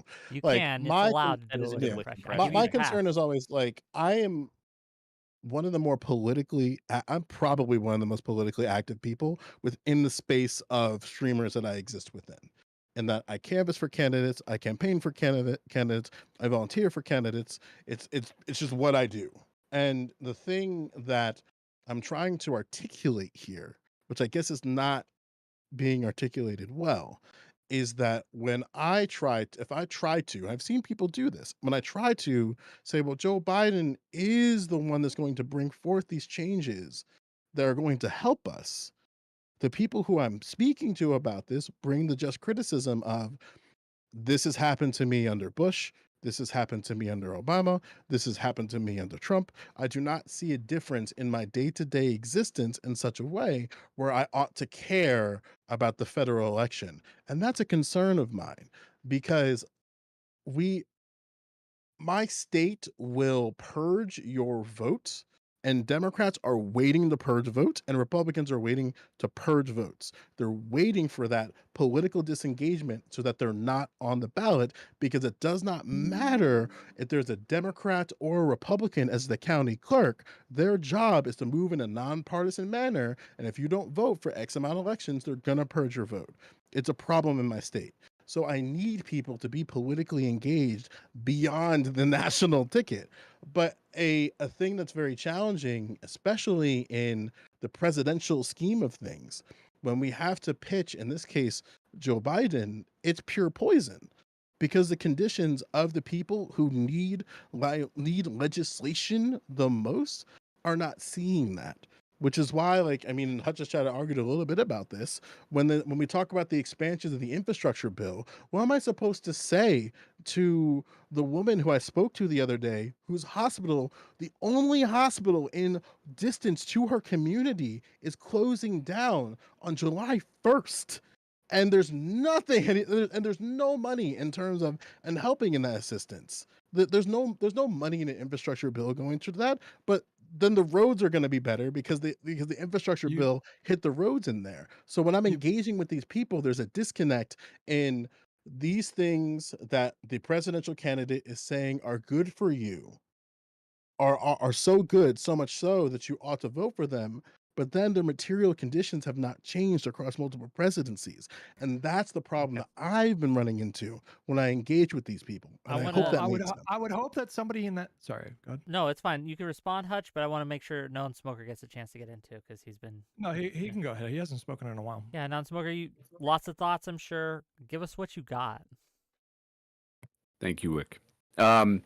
Yeah, I don't. I mean, there was a lot of stuff said. I think the thing that jumps out the most is actually what Joe was just talking about, and kind of in line with my thinking on this, is that, you know, so often I hear this argument made that, well, don't you guys know that Biden passed this bill and Biden passed this legislation and it has this tremendous impact on all these different communities? How do you not see the impact it's had?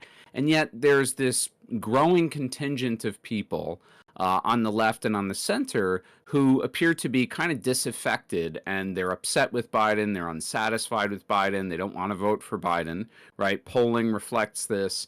And do you guys ever wonder, like, where's the disconnect there? And I think it kind of goes into what Joe is saying, is that there's lots and lots of people in this country who are just not represented whatsoever by the federal government or institutions more broadly. They don't feel like they represent them. They don't feel like they do anything for them. And when we talk about things like infrastructure, it's a great example. You can say night and day that the infrastructure bill is doing this, that, and the other. And, you know, I'll grant you this, it's going to take time, right? Like, obviously, it's the kind of thing that you won't see the outcome for several years. But there is this feeling among people, and I think history kind of bears this out, that there are examples of people who have taken charge of the executive branch, right? Chief executives in the past presidents, who've made a tremendous amount of change within one or two administrations, such that it did affect regular people's lives dramatically. I mean, you know, you guys are talking about Project 2025, and I've heard a lot of people, you know, express concern or worry about that.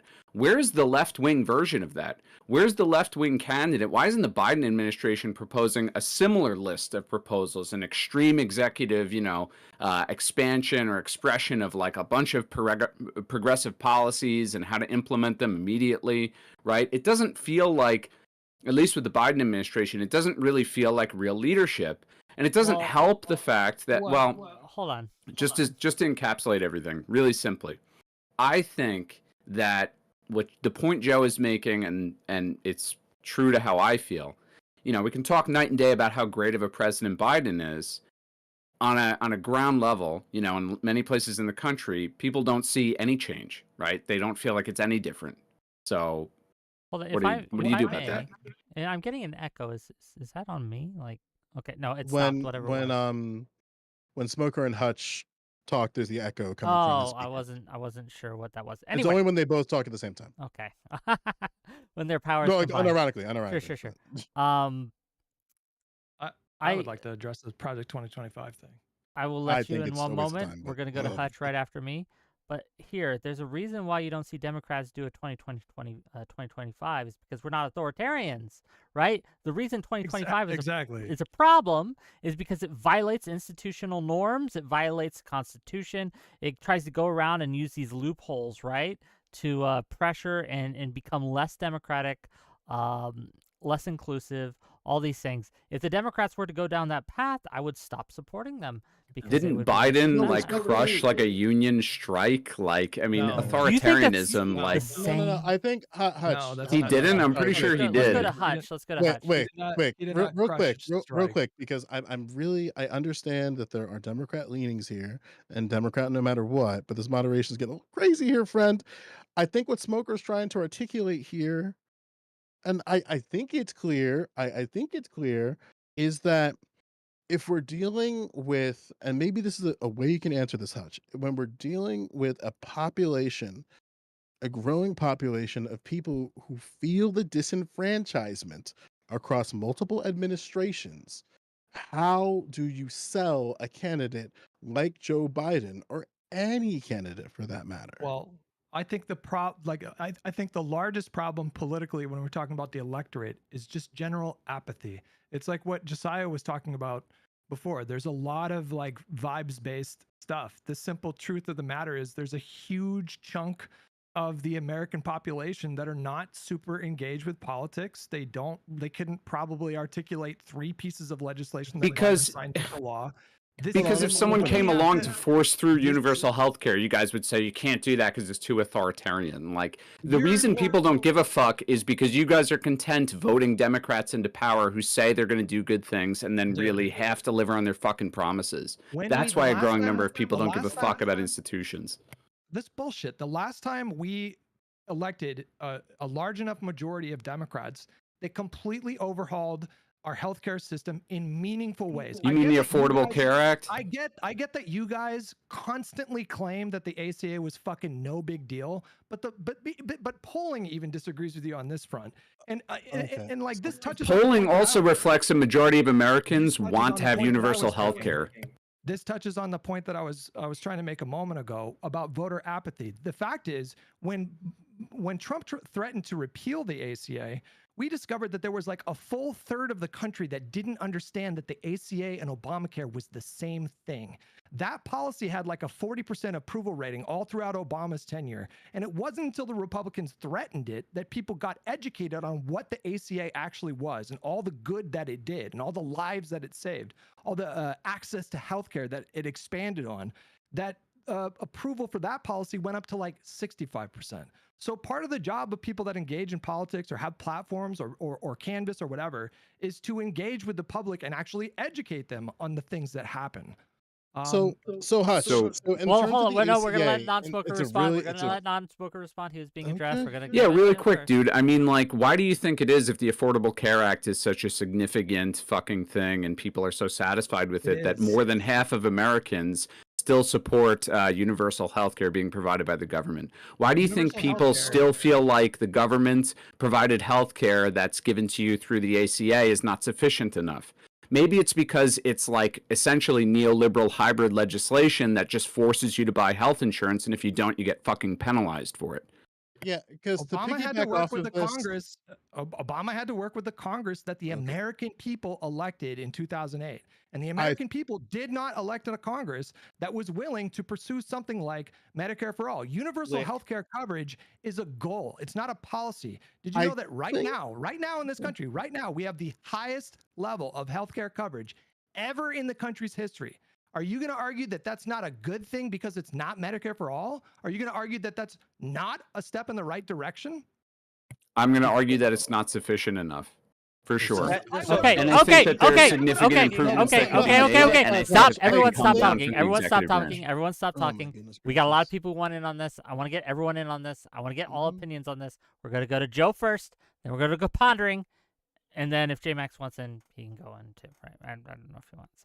Go ahead, Joe. So, a frustration I had under the ACA in 2019, my state introduced a shared responsibility tax, which essentially means in the TLDR, unless you qualify for a particular exemption, you still are responsible for the shared responsibility payment. So if you don't have health insurance, you might receive that. That savaged my state. And in the face of that, in the face of COVID-19, that savaged people in my state. And something that we pressured our legislature, when I say legislature, local people within the Congress, at the Congress level, in the Senate, we was like, hey, can you like bully Biden to have some type of outcry or parameter so that we can get rid of this idea of a shared responsibility payment and we front the bill? Democrats and Republicans were against that, and Biden didn't say anything about that, even when directly questioned through his health staff. So, like, that's a like. You're So talking what do we? about grievances on the state level again. No, I'm talking about holy fuck. I'm gonna say it again because apparently it's hard. We I got it the lobbied first time. You don't need to against. repeat yourself. What did I say then? Because apparently you didn't understand. So You're I'm talking saying about you the didn't shared understand. responsibility fee that's savage, blah blah blah, and it's a Yes. state And who did we issue, speak right? to? So Who did we speak to on that? you spoke to your, I don't know, your fucking governor. We your spoke to senators what? and Congress members to lobby Okay. have legislation so that the other states that have this shared You responsibility do this. payment You to do go this against that. long-winded thing.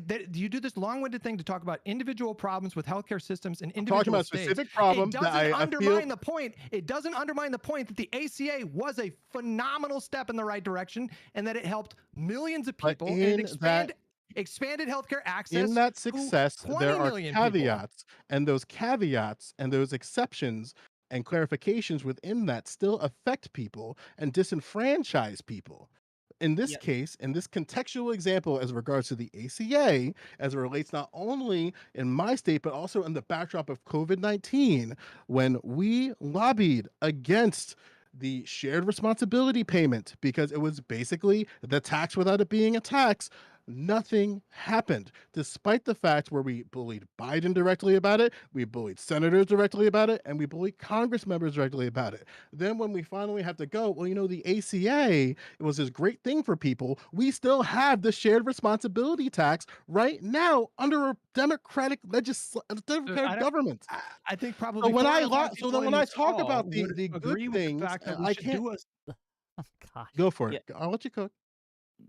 So I feel like 4 out of 5. I feel like go ahead, Josiah. Go ahead. No, Josiah's been trying. He's been yeah, wanting so in here. so I'm really trying to engage in good faith here, and I see more opportunity with that. Again, quite frankly, with Joe, who I think has a more is not taking it quite as far as non-smoker is. It's hard for us to find, I think, some common ground for some potential good faith here. Joe's comment that there is a sense among voters when he door knocks and canvasses that they don't see any sort of material change or any material benefit to Democratic legislation or a Democratic president. I've heard that as well. I have no doubt that is real, that exists. To Hutch's point, I think that's where it's incumbent on the president, on the Democrats at the national, state, and local level, their surrogates in the media, to educate as much as possible, and to also to hear criticism like, hey, you helped me in this respect, I need help in this respect as well. I will say I get a little bit of this from Joe, but I'm getting a lot of it from non-smoker. Since we're talking about, non-smoker, I think you have a pretty reductive view of where we stand, so let me reciprocate. I do think anything short of perfection is insufficient for you. I think that whatever success a Democratic president or a Democratic administration comes with, you'll say, okay, fine, you achieved universal health care, but we haven't denuclearized, or we haven't, overhauled the energy system in the United States to green energy. So my problem is, I don't think you gave a very honest answer to Hutch's question about the ACA. Was it a step in the right direction? You can say we can't stop here, and I would agree. But to pretend that it wasn't a step in the right direction, if you are a progressive who wants people to have health care, you're lying. So what you should say is, yes, that's better than no authoritarian ACA. impulse. That's better than no ACA, but the ACA can't be the end. And I think the Democrats are not in a hurry enough to pass universal health care, but to just deny the progress made, I think that's ridiculous. Okay, hold on. I'm going to let non-smoker respond to that and answer the question. But then after that, I have one last question because we are running on time, right? I have one last question to everyone, right?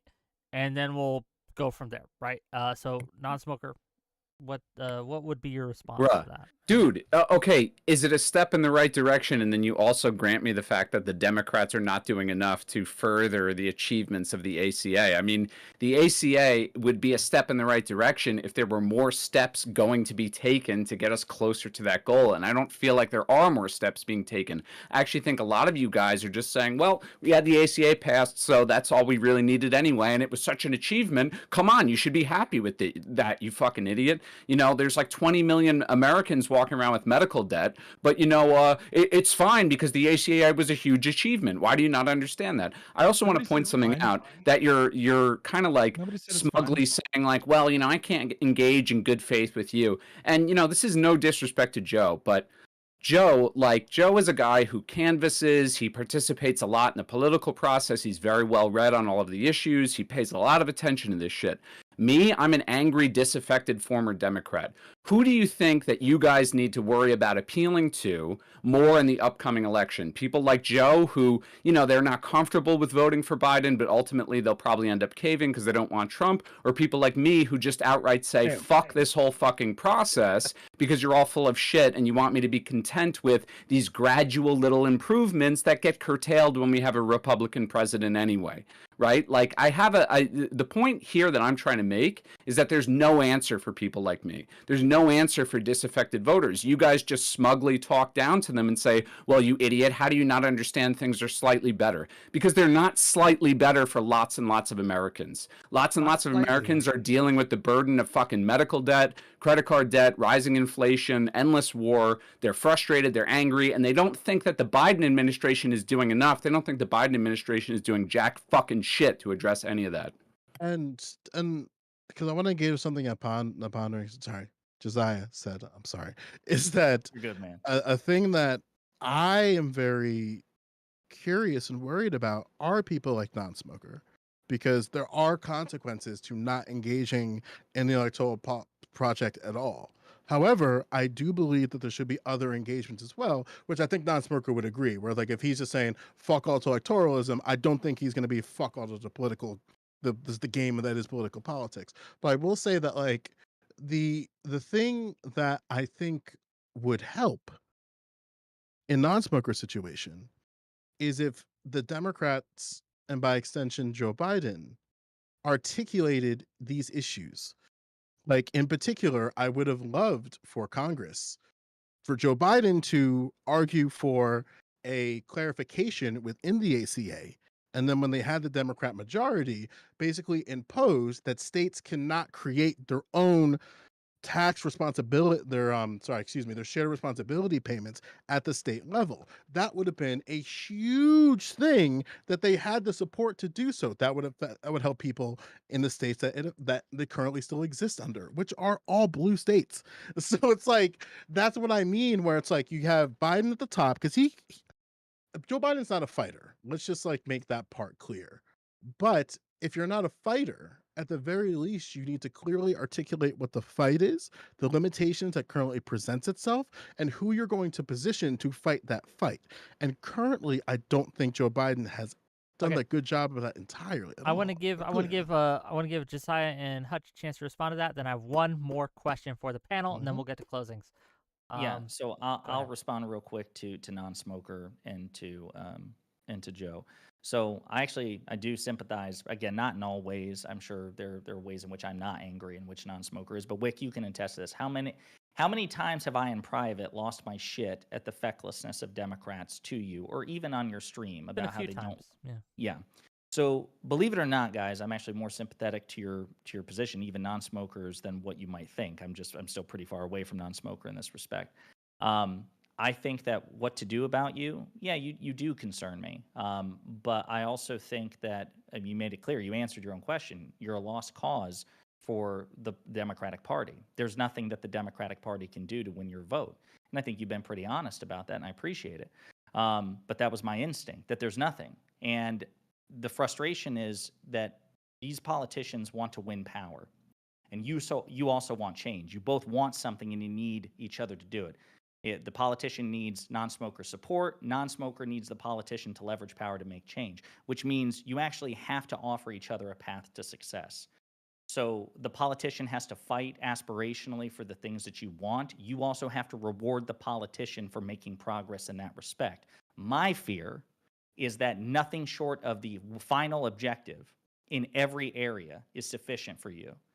And our system, we have a very conservative system in this country. Separation of powers, checks and balances, which diffuse power across multiple levels. You take federalism involved, so 3 branches in 50 states, local governments, et cetera, and so forth. Change is going to be incremental. Hopefully not as incremental as it has been. Hopefully there will be more robust changes like what we saw under President Roosevelt in the 30s and 40s, President Johnson. But it's never going to be, short of a revolution in which you overthrow the government, it's never going to even potentially get you what you want in the timetable you want. So, Joe, as far as that goes, I don't think that there's any hope for non-smoker with the Democrats. I think that what we have to do instead is do our best to educate people on what we've done, to make it clear that in primaries, especially to elect progressive candidates who will fight, and try to meet somewhere in the middle. Like, hey, listen, we're going to be more progressive, but we're not going to be able to deliver you immediate results on all things. When we do make progress, you have to reward it, you have to acknowledge it, and then you have to continue to incentivize further growth. That's what I would say. I want to give it to Hutch, and then I want to ask my final question, and then we'll close out. Go ahead, Hutch. Well, you asked non-smoker asked, who should we be focusing on more, Joe or non-smoker in this spot? And I've just become very jaded. I've been very engaged in politics, and both personally and in terms of like content, and just sort of like paying attention to how like the winds of opinion have changed this way or that way. I'm at a point now where I don't really think we should spend a lot of, I say we, I mean like the Democratic Party. I don't think we should spend a lot of time we definitely should not spend any time trying to convince non-smoker. And I just don't know how much time we should spend on Joe, because if Biden has not earned your vote at this point, then I just really doubt he's going to do anything from now until the election to actually win your vote. I don't think it's ever going to be enough, because we just have philosophical differences in terms of like what should motivate somebody to vote. And I think it's self-defeating too. Like, if Biden has demonstrated, I mean, if we just look at marijuana, for example, he's never been a big like drug guy. He was never really like super outspoken about anything like marijuana related. He saw that the public opinion shifted a lot, and even though he has personal objections to drugs, he has a son who's a drug addict, he shifted left on that issue. He shifted left on a number of issues. And so like, what do you think is going to happen if You have someone like Biden, who is historically like super moderate, and then ended up becoming president and passing like a decent amount of like really progressive legislation, doing a lot of progressive policies with the executive power. What do you think the next Dem candidate is going to look like if the progressive wing of the Democratic Party decide to sit out the election and enable a second Trump presidency? It's not going to be a Bernie Sanders type character winning the nomination in 2028. It's going to be somebody even more moderate than Joe Biden, because the lesson you will have taught him is there is no point in trying to placate, or there's no point in trying to make progressives happy. In the end, I think it's just completely self-defeating. It makes no sense strategically. Last question, and be concise in your answer, because we're going to get to closing Muted. statements, I promise. Oh, can you hear me? Yes. Oh, okay. Sweet. Last question. Wick. Unmute Wick. Hello? I'm Oh, you're fucking with you. I'm fucking sorry. with Go me. ahead. Oh, Yeah, you're we hear fucking ya. with We me. hear Okay, ya. okay. No. So last question, and please be concise because we need to get to closing statements. I want to respect everyone's time here. But this one's for JayMac, for non-smoker, and for Joe. And I'll let JayMac answer first. In between now and November, is there anything that Biden or the Democrat Party can do to sway you to vote in the general election for Joe Biden? And if so, what is that? Can you elucidate it for us? Yeah, sure. There would have to be a major shift, I believe, in not only messaging, but also just some of the core policies that Democrats seem to be pushing. I am in Arizona. I'm very libertarian. I like my guns. I don't like the boisterous outcry against gun ownership, especially it's so low information a lot of times. It does feed off of a lot of the emotional appeal to it, and I feel that hurts the messaging, because I think you can have some discussion there. But unfortunately, Democrats kind of lose that, similar to if you look at the right side along the abortion argument. I think that there is an ability to have those conversations, but unfortunately, Democrats seem to, I guess, going further and further within their policy line, and that just doesn't align with me. Okay, so it's more the messaging than It's the policy? messaging and policy. It's a mix of both, like I said.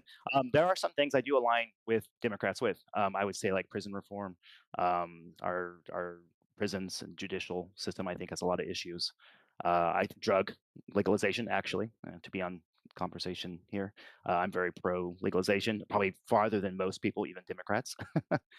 But I just think that focus right now for both the left and right, Democrats and Republicans, they do seem to be on these core, I guess what I would call Twitter policies, things that kind of pop up in these spaces, and not a lot of the things I think that the average American actually cares about. And I think the average American doesn't really understand what's going on around them, because of course they don't. They've got their job to go to, their 9 to 5, sometimes 2. They've got kids. They're not going to sit here and read articles from whatever .gov or whatever Wikipedia to find out all this stuff. I think a lot of people are really educated on these things, especially like you guys in the panel here. You're really involved in this stuff. But I don't think that is indicative of the average person. I actually think non-smoker is more indicative of that kind of human reaction to politics. And the reason I say that is because you see it on the right as well as the left. I mean, there's a huge portion of the country that is just like non-smoker, just on the right. And I know them because they're in my family. I have a very conservative leaning family, a lot of pro-Trump MAGA supporters. I mean, we're talking people who met with him or his people in his administration. So like I get it, because I've had to talk to them and kind of try to explain to them about like, hey, where you're at right now is from a very emotional stance, and it's you can't approach it. No offense to you, Hutch, but I think disregarding them is a losing strategy. If you want to see Biden win, because that's honestly what you are trying to push here, I think even if it seems like a lost cause, dropping that lost cause is cutting out, I think, a larger portion of the voter population than you assume. I'm not saying ignore low info voters, to be clear. So no, I know. I'm not saying I just want to. I'm trying to be concise because again, I'm sorry to cut you guys off. That's about it. We'll get into the closing statements, I promise, right? And I'm sure we'll have more conversations. I'd love to have you on again, JayMac, and just pick your brain, because in my opinion, right, I think you are the most persuadable out of all the 3 that we have. But we'll figure it out. Non-smoker, same question. Go ahead. Well, I mean, realistically, no. But if you're asking for a wish list, right? I mean, look, Realistically, though, realistically, we if gotta okay, deal let's with stay in the reality. realm of somewhat realistic things that might actually cause me to stop and think about it. I would say agenda item number 1 by a country fucking mile would be Biden doing something to get Israel to stop killing thousands and thousands of innocent people in Gaza. If Biden could do something of substance to get Israel to stop, and I think you guys probably disagree with me on this, but at the end of the day, Israel answers to the United States, in my view, broadly speaking. If Biden could do something substantial to stop what I consider to be a genocide in Gaza, it would actually give me a moment to pause and rethink my position a little bit. I'm not saying I would definitely go and vote, but I would rethink things for sure. Okay. Well, thank you for that answer. Joe, last one. If we're looking about specifically specific policy, it's a few things for me. The expansion to protect, and I think that the Biden administration and Democrats need to support the expansion of protections towards school board members, and a clarification of that includes the extension of the federal minimum wage to be increased, or the attempt to be in a gradual state so that it also includes school board workers. It's ridiculous to me the school board workers make $1,000, in some states at best $1,000 a month, when they are responsible for shaping the school politic in the entire country, and they are government employees, so they can be included in federal legislation. I think there needs to be an open advocation and reinstatement of the free lunch program that was lapsed under the USDA under Joe Biden. And you can do a bunch of ways of doing that. The easiest way would be an opt-in program, which is what existed before, just reinstating that. And Joe Biden can do that within collaboration with the USDA, and that doesn't require Congress engaging with it at all. Obviously, a complete 180 stance on the entanglement of our foreign policy as it relates to Israel. That's a bunch of different things, but it includes, long story short, an attempt, or at least trying to hold Israel accountable for their overdetermination of Palestinians and those within Gaza, an open public support and promise towards policy around reparations would be a very huge one for me. That's a long-term goal that expands beyond the Biden presidency, because reparations and the redress that you would need for American descendants of slaves is a multi-generational project that I think that Democrats should enter into. The improvement of border facilities and the overinvestment in the family reunification process, because time and time again, regardless of the administrations, the families that come here are separated at the border with no real idea or approach of reunification that requires collaboration at the federal level. And Joe Biden, at this current point, including Kamala Harris, has been dead silent about, and just allowed that to happen and exacerbate itself. I think clarifying that stance and what they're going to do moving forward would be a very good thing for their presidency, especially if they're trying to be more critical about, we care about the border, we recognize that this is a crisis. Open to support of the big one for me, a really big one for me, would be the expansion of the infrastructure bill to include hospitals and other emergency services when we recognize, when we engage so with the that, climate catastrophe. if ignoring everything else, if he did that, if Biden pushed for that, would that be enough? Yeah, including they could even hospitals. they can even get a clarification of that within Okay. the current presidency as the infrastructure bill presents itself. It's an Great. easy thing they can clarify Great. and add. But that Gang. doesn't necessarily mean that I would fully support them, but it would definitely lean me more towards It would help. being in support. It would help. Excellent. Gang, this has been a very robust conversation. A lot has been said. A lot has been talked about. I think it was one of the best conversations we've had in a long time here. I appreciate everyone's calm demeanor for the most part, right? But gang, that's not all we got. I'm going to give each of these guys an outro, tell people where they can find you, if they want to follow you. And I encourage you, every single one of these people, like them, love them, hate them, give them a like, give them a follow, give them a subscribe. They're what makes this show great. We got some great shows coming up this week. As mentioned earlier, on Friday, me and Josiah will going to be debating each other on the Alito situation. That'll be fun.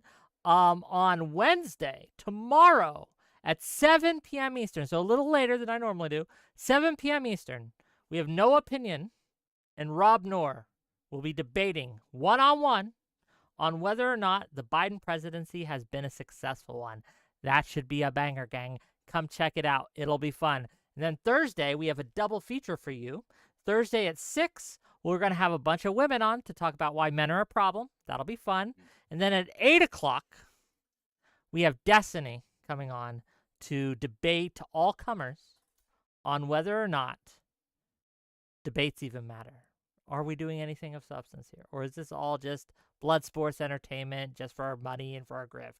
But does it actually change minds and influence politics? We're going to find out.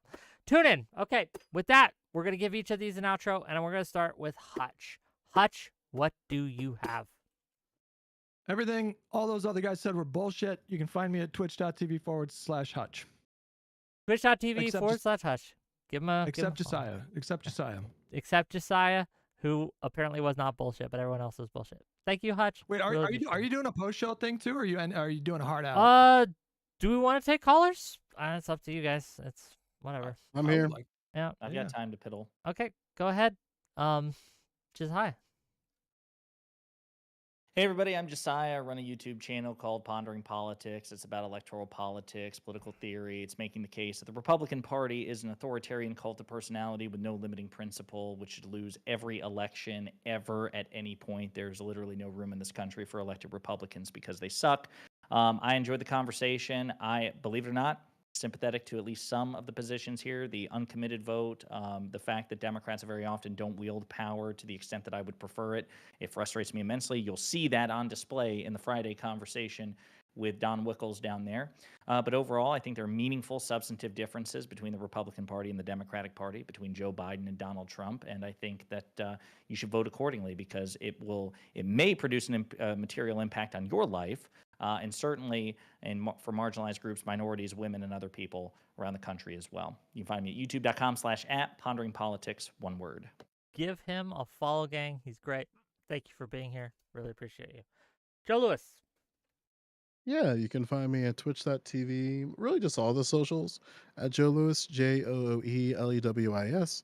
I mean, even though this conversation was very frustrating, I still genuinely believe that all of us in different combinations could have a good conversation. I think the confines of this structure limits our ability to actually articulate ideas here, and the limitations, I think, are demonstrated by the points of agreement that we had. And I hope that under different circumstances that we can have these conversations on an individual level, one-on-one in the future, and hopefully that we can sort of decouple what we say online to each other on Twitter or X versus what we can actually have a conversation about. Because I don't necessarily think that Democrats are that far gone in this project, but I also think that my points were very misrepresented in this conversation. In a lot of ways, it was objectively disgusting. But again, I think it's just because of the limitations of this conversation. That doesn't mean y'all are bad people. I just was a little frustrated, and that's all good. Life happens. We move on from that. But it doesn't mean I don't respect you guys. You're all great people. And do the thing. Do the thing. My door is always open if you want to talk. Gang. And thanks for having me too, Wick. I appreciate the last minute app. Always. Gang, give him a follow, give him a subscribe. We don't agree on a lot, but we agree on more than you think. And again, regardless of how we fight, he's a good man. Give him a follow. Thank you for being here, Joe. Non-smoker. Hey, twitch.tv/non-smoker, non_smoker. I'm the last real commie on this bitch. Shoot me a follow, please. Just to summarize, I would say that people who are disaffected voters or former voters, former supporters of the Democratic Party, such as myself, are the people that you guys who canvass and work for the Democrats need to concern yourself with first and foremost, right? And the fact that some of you, namely Hutch, seem to be totally unwilling to do so seems to be, at least in my view, an admission that you don't give a fuck about your constituents. And that's the problem with the Democratic Party and left-wing politics in America, more broadly speaking. They hate their constituents. They think their constituents are stupid, and they don't understand fundamentally, and this is beyond just the Democrats. I mean, even radical left-wingers just can't grasp this idea that power in politics comes from understanding what the people want, what the people care about. And sadly, the current Republican candidate, the Republican frontrunner, Donald Trump, understands that full well. That's why he appeals so well to the average person. And that's why he's probably going to win in 2024. No, I'm not happy about that. But it's still not enough to get me to vote for fucking Biden, who does nothing for me other than being not Trump. So I don't know. Would love to talk to all of you one-on-one in the future. Totally open to it. Hit me up. Gang, give him a follow, give him a like. Once we're done with, while we wait for call-ins, I have some words for you, but we'll get into it. Non-Smoker is also going to be with us Thursday, and talking to Destiny as well. So tune in for that. Last but certainly not least, first-time guest on my show. Hopefully not last time guest on my show. No, this was fun. JayMac, give us what you got. Where can people find you, and what are your closing thoughts? Only place you can really find me is on Twitter, JayMac at JayMac_slacking. I don't do any content creation, although I am heavily involved with the Sitch and Adam show. So if you guys want to check them out on YouTube, check them out. Pretty good guys. I know. I'm wearing their merch. Look, I'm wearing their shirt. See, represent. But anyways, hey man, I told you. Yeah, let him finish his closing. Go ahead. No problem. But yeah, no, it's I apologize for being late. So I felt like I kind of jumped in, towards the halfway middle end of the point there. So unfortunately, I wasn't really able to contribute as much. I do find this kind of form of conversation to be spiriting, and I actually do think there's worth to have it. So I would love to be a part of it in the future, whether it's about voting, Democrats versus Republicans, or really anything. To be honest with you, I do enjoy it, and I do think it is a net positive. No, well, thank you for being here, and again, I'd love to have a conversation with you in the future. Yeah, I think we have more in common than you think. Pick D&D next time. I know more about that. We're gonna have some more D&D conversations. Harmony's trying to get me to have some more of those, and we will. It'll be fun, gang. Non-smoker.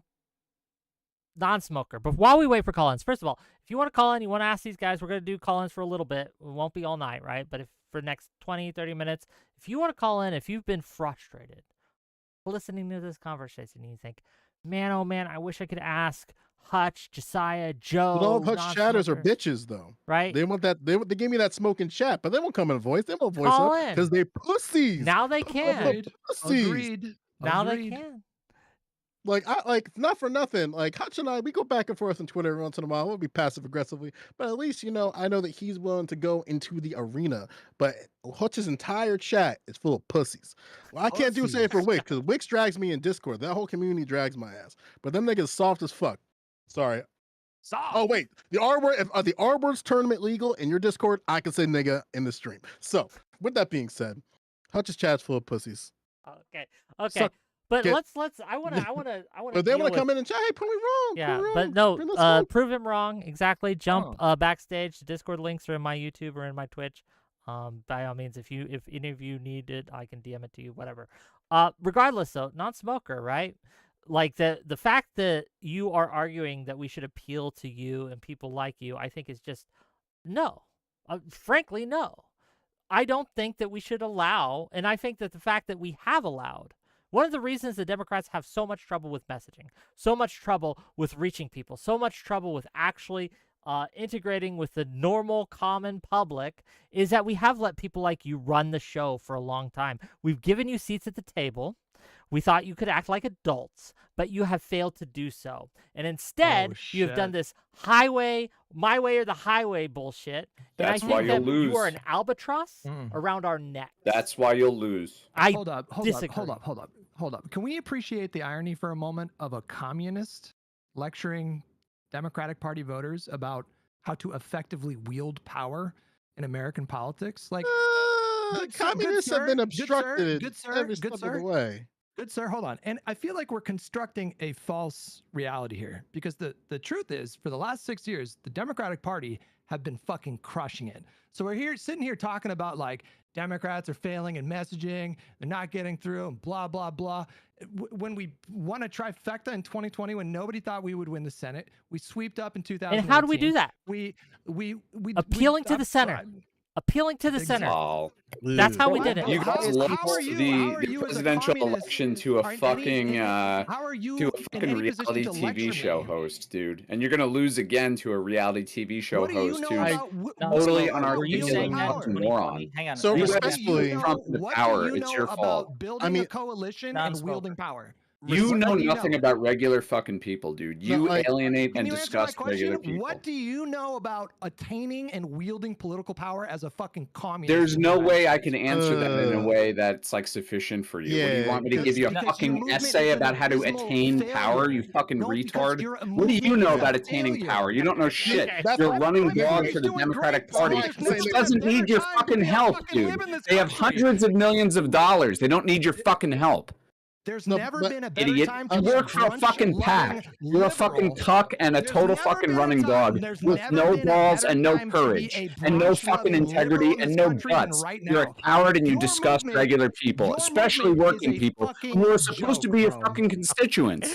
Okay. So okay. Hutch, Fucking idiot. respectfully, Constituents. res- I'm not a fucking And you don't know shit politician, about bro. communism, by the way. respectfully, Okay. respectfully. How's your movement doing? How's it doing? I mean, What movement are you what talking about in movement? America? The An DSA. American Let's communist look. Hey, movement? hey, hey! No, let's How look are at the you DSA. so- I've been largely holding back, but let's look at the DSA. How's the DSA doing right now? Right, They're the Democratic Democratic Socialists. Socialists of America. Are they? When's the last time that they've affected any sort of political or Are their legislative numbers change? growing or shrinking? Is their Their support growing or funding shrinking? Do you think is the fucking going interest in away. communism, Marxism, and The socialism in DSA is America is not a good becoming example. more greater? It's a greater interest, or you think that interest is diminishing? Aesthetically, but you guys aren't going to do anything. You watch. No, So schools there's your online. defeatist Hold on, fucking wait, wait, bullshit. wait, You know wait, why? wait. You're not going to do anything. You're going to fucking carry We're gonna water keep for the winning. Democrats We're and gonna win lose the without you. general We're gonna election. win- we're gonna win Biden's without going to you. lose, and we're You're going to have more Trump again, and irrelevant it's than going to you be were 2 your years fault ago. for being a smug liberal retard. Non-smoker. We're gonna So win respectfully- again. Hold on, without hold on, you. hold on, You're gonna hold on, be more hold on, hold on, irrelevant. hold on. Respectfully. Okay, I know I've taken off my moderator hat, and gang, let Yeah. this be a lesson for what happens when I take off my moderator hat and don't See, moderate, and the chaos that Hutch's devolves. chat doesn't have this kind of energy. They're too Talk soft. that shit when you can Non-smoker. win I elections. am Talk worried that about I want to the make shit sure when the you can win Josiah elections. can say I something. am Josiah. worried about the upcoming election, non-smoker. Good. Really, genuinely. Did you predict that Trump would win in 2020 or that Biden would? In 2020, I thought Biden would win because of how poorly Trump handled COVID. Fair enough. Okay, I was just curious how good you were predicting things. I suck at it because I thought that Hillary Clinton was going to win in 2016. I was worried that Trump would win in 2020. So I don't hold stock much by way of prophecy, but you accurately predicted that Biden was going to cream Trump in 2020. I would say Yeah, respectfully, most non-smoker, like, I don't. It's really weird for me to see people who are unapologetically Democrats like pound on communists when there is a national campaign of undermining whether it be socialism, leftism, communism, libertarianism, any political ideology that's outside of liberalism. That's like a campaign. Like niggas got killed over that shit, and it's This just is like called wild to punching me in left. like With You're talking about 2024. punching left. You're talking about think- punching left, right? What? You're talking about punching left, right? I don't understand what you mean. You guys No, seem with to have respect, I you think guys it's- you guys seem to have this philosophy that it's taboo What the for fuck is a we? democratic. Hold on. You get I mean this like leftist like broadly online. This is like a thing that you guys have culturally. This thing against punching left. Let me just repeat back to you what this philosophy is, okay? Me, a milquetoast fucking boring liberal, I'm not allowed to criticize you because that's punching left and punching left is bad. But you can spend your time 99% of the time shitting on the Democratic Party, and that's fine because it's not punching left. So according to your own belief system, you believe that you should be immune from criticism by Democrats, which is No. fucking delusional. No, So why don't I say No, why don't I don't make agree with my that at all. position? Wait a minute. Why don't I- I make my position really clear so I don't get grouped with the niggas you argue with on Twitter? So I am at best a democratic socialist. That's at best. Like I barely talk about labor in public. I barely talk about class issues in public. I barely talk about these things. One of the things for me, right, that I recognize that you're going to need a coalition of individuals to get the things that you need to get done. I do not believe in my politics that includes liberals, but I don't consider this this idea of punching left, punching right. It's just like within my politics, there are people that I align with. For a while, for me, that was the Working Families Party, the very party that brought forth some of the people that we now know that were in the squad. And the Working Families Party still has support and endorsements of people within the squad. They endorse Joe Biden, for instance. But the thing that frustrates me, I want to engage with how can we help people who need it the most? And engaging with that is challenging. And I don't think that in the current presentation of the Biden administration, they've admitted to the restrictions and the challenges that they have and how to engage with those challenges So, moving forward. the rule That one, would be my criticism. sure. And Rule, if that's punching left, I don't okay. know what to tell So you. let's I let think the let reason me. that Hutch said what he said was because non-smoker was saying, like, listen, Democrats are going to lose. You guys don't wield power. And I think Hutch's point was, whatever faults the Democrats may have, they objectively wield more power than communists, even if you think that that's because the communists have been thwarted along the way. No, but sorry to cut you off, but the point he was just making is that, like, Democratic people who support the Democratic Party, liberals, right? Let's just say that word, and it's just easier. Fill in liberals like Hutch. It's not communists or socialists feel like liberals can't criticize us, but we can criticize the Democratic Party. And I don't feel that way at all. I think actually my issue with what liberals do is that they don't just criticize communists or socialists. They actually refuse to engage with them often, and they totally disqualify them or totally regard them as silly and not worth serious what we do. consideration. Hold on. We got a caller. Hold on. I'll cap it off 2 seconds. Finish, but we got a caller, and It's a compliment to you, Wick. Okay, one of the reasons I like Wick, I've gone from hating him to liking him, is because he'll actually platform people like me and have a conversation about it, which is something a lot of liberals won't do. Okay, If so it helps, I actually am starting to hate Wick a lot. So that's great. It's a balance. I can't say nigga in his Discord, but people can say retarded. Look, I use a bot, okay, and I don't know how I'm just saying, I don't understand it. I'm just saying. Okay. I'm just saying. Okay. First of all, they're not. I don't want to get into the retard You versus released the it. I N-word was in that debate. Discord. One of those words I can say and not get banned on Twitch. One of those words I can't. Okay, that's the Let difference. people say nigga in your Discord. I will campaign on that. Because very clearly, I'm not going to say that part. That's all it is. Anyway, I do want to address something that Non-Smoker said, that a lot of times liberals, if you want to call us that, fair enough, right? You know what? I'm getting more comfortable with that label. Okay, I'm getting more comfortable with it. But one of the reasons we don't take you seriously is because when we do, it turns off the electorate. And rule one of helping people, which I agree with Joe, I think I want to help the people who need it the most as best as I can, okay? But rule number one in the system in which we live and exist is you have to win the election. That's rule one. You can't get past go unless you put people in charge in the legislative branch, locally and federally, that can get the legislation you need to be passed. And dealing with communists is the quickest way to fucking lose any chance of that happening. But let's bring on the caller. Bam. Go on Pro. Let's get it. Okay. Hello, caller. You are live.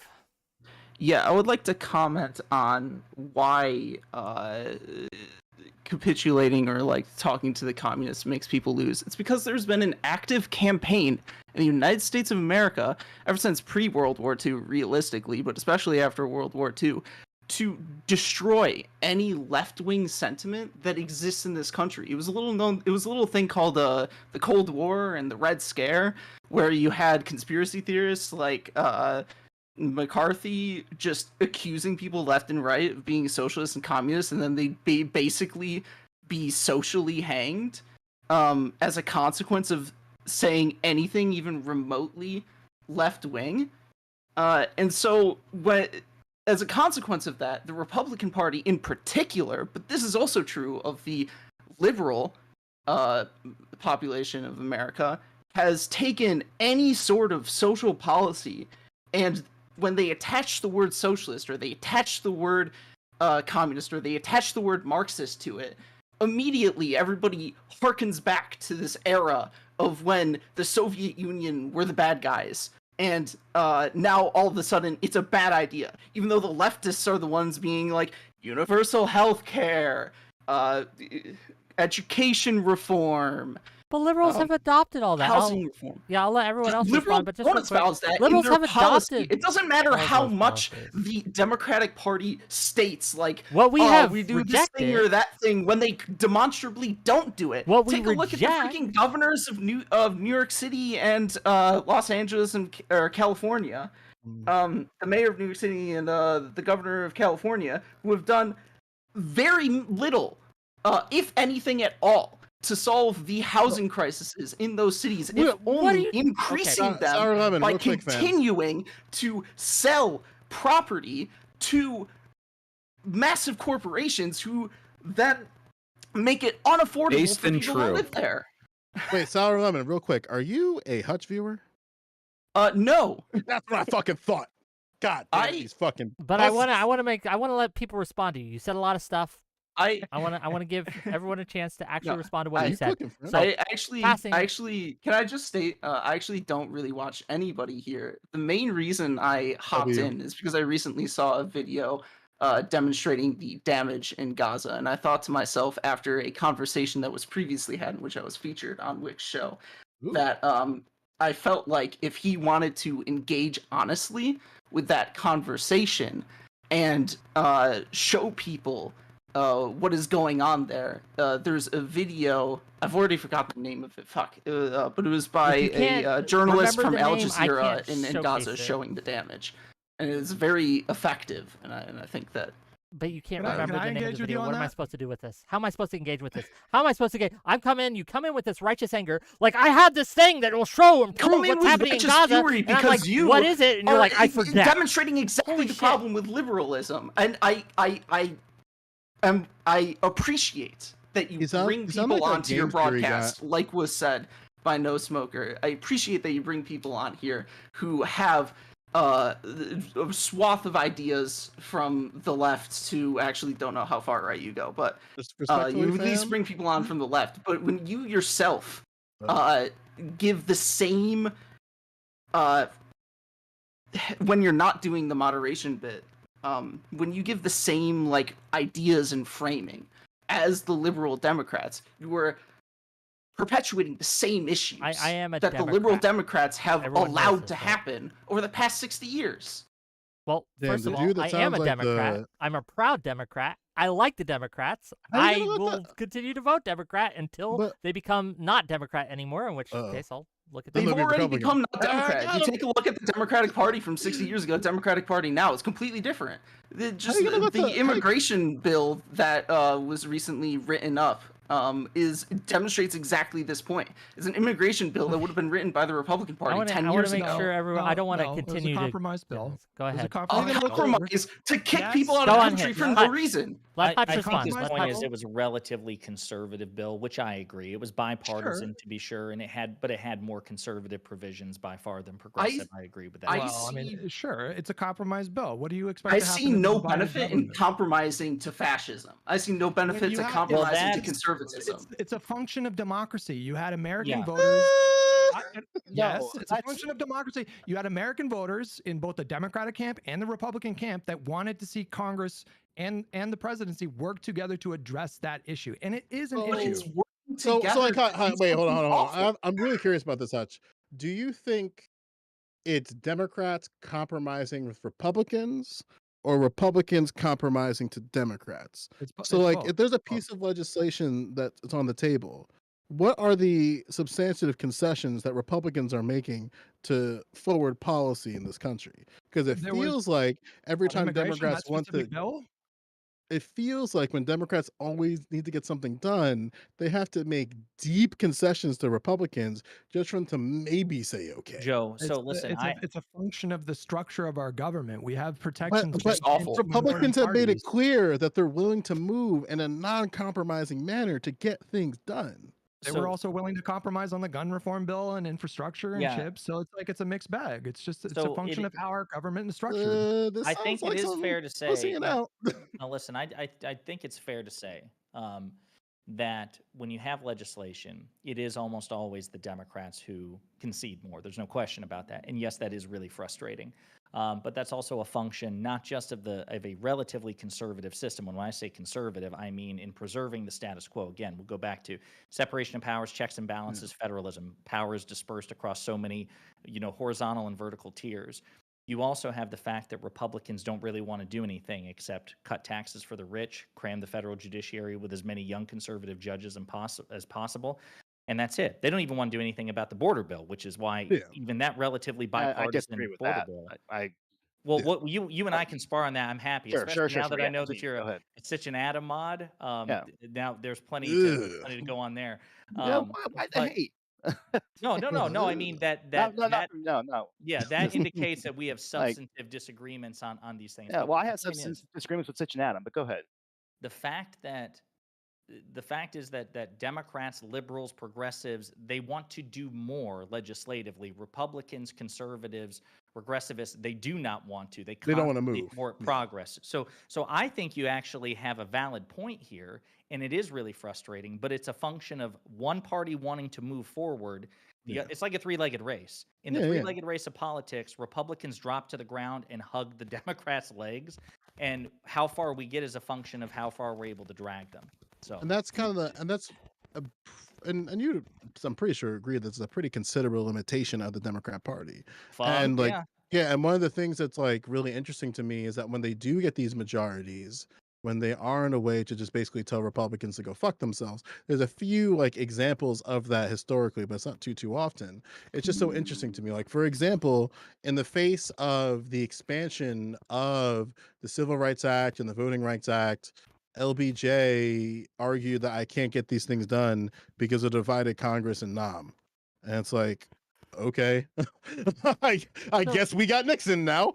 Like, no, hold on. Like, you got to ask the question. There's a lot to that, though. When Democrats, right? When Democrats have these majorities, right, which we do on occasion see Democrats getting a pretty big majority, right? Whether it's a super majority, we could debate, right? But they have a majority. It's a much more clear cut than now. But the way we get that majority, right? You all understand this, I hope, is by appealing to the center. That's how we get it. So when we try to go super left, we lose. We lose every fucking time. Wait a minute. It's both. It's both. So there's a reason part of the reason why Biden let's look at 2020. Why did Biden win? Because Trump turned off independents and centrists. Black people minorities showed up. It was too. So, like, that was the reason. Right. That's what I'm saying. Like, I see what you're saying. I think on some policies, yes, you have to appeal to more moderate independents. I agree, but I want to be very clear, and you need only look to Ron Klain, President Biden's former chief of staff, who said it was the progressives, it was AOC and Bernie, who were more beneficial to Biden's agenda and successful legislation than Joe Manchin. He ran on a progressive platform. No. That's because Bernie.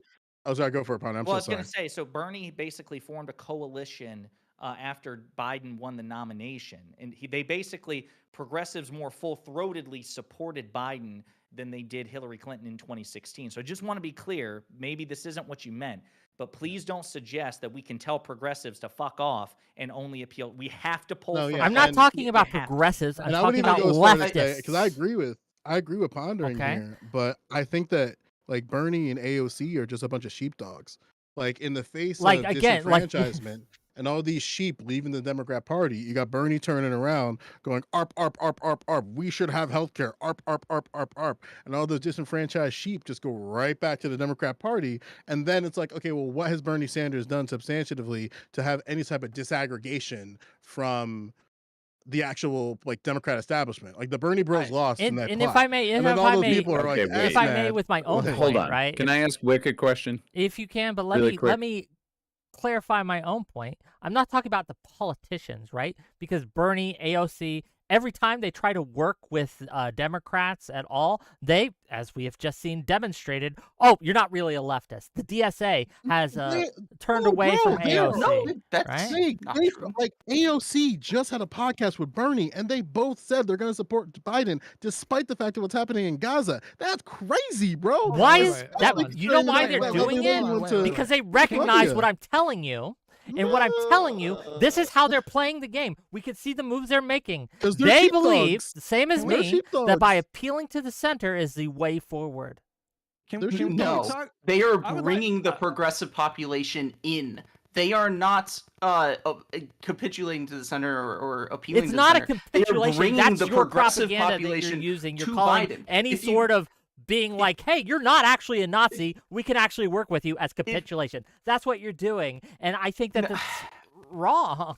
Okay, the reason I'm using the word capitulation is because I view the center as being right wing, because when you are centrist, when you advocate status quo, then you inevitably end up finding your way towards the right. But that's a little beside the point. If you want a bit of a prediction It's on the not 2024 beside the point. election, It's the point. Right? No, it's you believe that it's anyone who besides is not my on your point. If you wanna- side if you will wanna- eventually turn to the right wing. You got two people in the. I if see you him. start- I see him. If you start labeling everybody in the center, every independent or moderate, as right wing, you are giving the right more votes. By I'm definition. not. I'm Well, not. everybody to the well, right of a socialist is they think they're right wing. That's like their a No, fundamental no, belief that they that's have. not God, this true. idiot.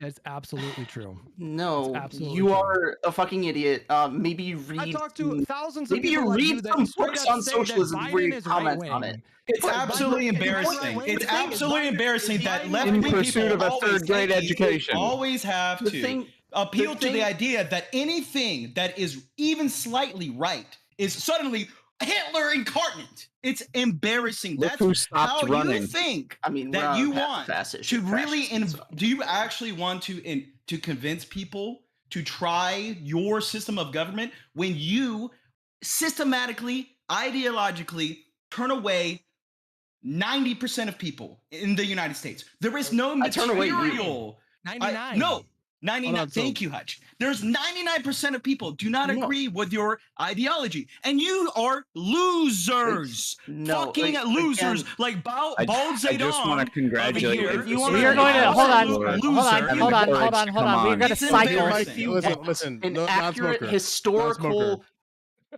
Sour. Joe His Lewis, mic do is not, too do loud. not talk to me because His you're a mic is too retard loud. with a hard R. Please don't Historical talk to me. recollection I'm talking of to you. Who the fuck is socialist this history guy? in Who the is United this? Do I States know of you? America, then you have to acknowledge that not only did it exist Like- and provide very positive benefits My friend, for America, you're going to you have to go back to acknowledge a speech that the speeching government class because to get your ideas systemically out because you're not suppressed going to it. be able to do it right now. What His I mic is too wanted loud, to friend. Sorry. say You Yeah, can't is go win. to if you His mic is want too a loud. prediction Okay, from me on the okay, outcome okay, of okay. the 2024 We are okay, election, gang. I think Everyone, that shut up. Biden is liable Ah! to lose the Okay, election. here, as I'll shut you up if you do not shut up. Okay, gang, housekeeping here. I'm trying to fix the Discord right now, right? So I don't know why there's a time limit on some people. I don't know why. I'm trying to get that rid of that so Sitch can come on. But we're going to clean house a little bit and tear it down. This is much two things, but I'll let you guys go until I can figure this out. So Lord go have ahead. mercy. There's this cult that Yeah. socialism failed in this and Oh that my country. It's God. all because of liberals. Like, was it liberals' fault No. that 50 million people died in China with the Great Leap Forward?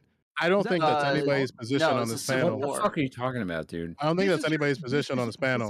You're Yeah, literally you shadow just- boxing. Well, Literally no, shadow bro. boxing. Socialism content. ended Joe, famines in shut up for a China. second. And like Sour Lemon, when he came in here, he said that the reason why leftism failed in the United States is because I guess it was like crushed by liberalism or whatever, like I would violently s- like crushed or whatever. Sure, and I would say that This is if we want to pure cope simplify to it, me. It's just No, it's it's not not a pure cope. convincing. It's what has been- factually what what has happened. been- It's what has factually been- true. Your system of What proposed has system been- of government is not convincing. You are simply not convincing people to believe that what you're going to do is going to benefit everybody. If you have Are a you falsified actually version of like, like And the in real denial problem that the is American that these political leftists, establishment these conspired disgusting against tankies Dude. who are trying to convince people cannot do His it mic is because too loud, Vic. liberalism is all His mic is about too loud. understanding. Okay, sorry. It's What's all up, about Fal? understanding.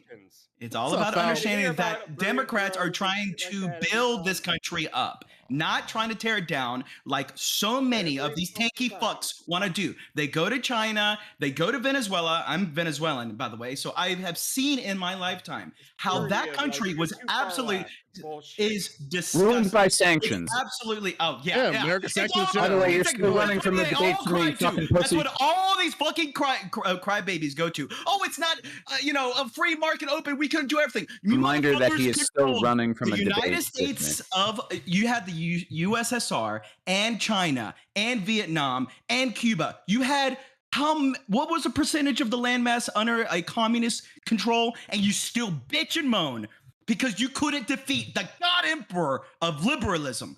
Fucking Biden is going to wreck your fucking faces. That's why you cry and bitch. You're still You running from a cannot debate. bring with me. any constructiveness because Democrats try to build up this country to do something for the people, not by tearing down and complaining like bitch babies that you all are. Okay, Look, it's okay, one thing we to gotta say let them respond. reality. Hey, calm He's down, gonna calm keep down. going. People are Just let dying. him I'm get his gonna air out. complain about it. Let him Okay, get his yayas hopefully, out. hopefully I've fixed the issue. Hopefully I've fixed the issue, and Damn, Sitch he's rocking his shirt. He big man. That's crazy. can accept the Wick. rules, then jump backstage. And once you jump backstage, I'll pull you in. All I'll right. clear out. But I want to focus on the people who are about to leave us, right? Because they're caller inners and we love them, but I want to give them a chance We to love you too, actually have Wick. their say.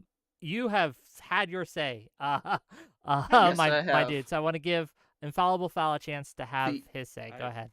I have not loved, but yeah, this is the problem I had too. Like the last couple elections, I was one of those people that tuned out. Like Non-Smoker saying that he's going to. If I didn't give a shit about Ukraine, I'd probably do the same in this one, because I hear all these people, moderates, sitting there. Like last election was like shitting on the Bernie Bros and Biden saying like, "Oh, you didn't vote for the socialists." Well, I did, so I didn't vote for you. You want to keep throwing the gotchas at everyone that's further left to you, then don't be surprised if they turn out. If they I'm don't just turn gonna. out. If you don't vote, then the Democratic Party has no reason to keep you around. Let's be honest. Go Well, do if your own Can you thing. lower his mic? Well, You how- fail. I I canvassed don't think in anybody. 2008. Here, I'll Wait, back it up. wait, Foul. For your Like, sensitive ears. wait, Foul. Do you vote? I did in the last two elections. No, I was going Gotcha. to Will this it be year. something? Will it be something for you that would get you more engaged in electoralism? You think? I mean, I voted some of the smaller ones, but Sure. like I said, that was really just the big thing, and I'm seeing a lot of that in Twitch poll.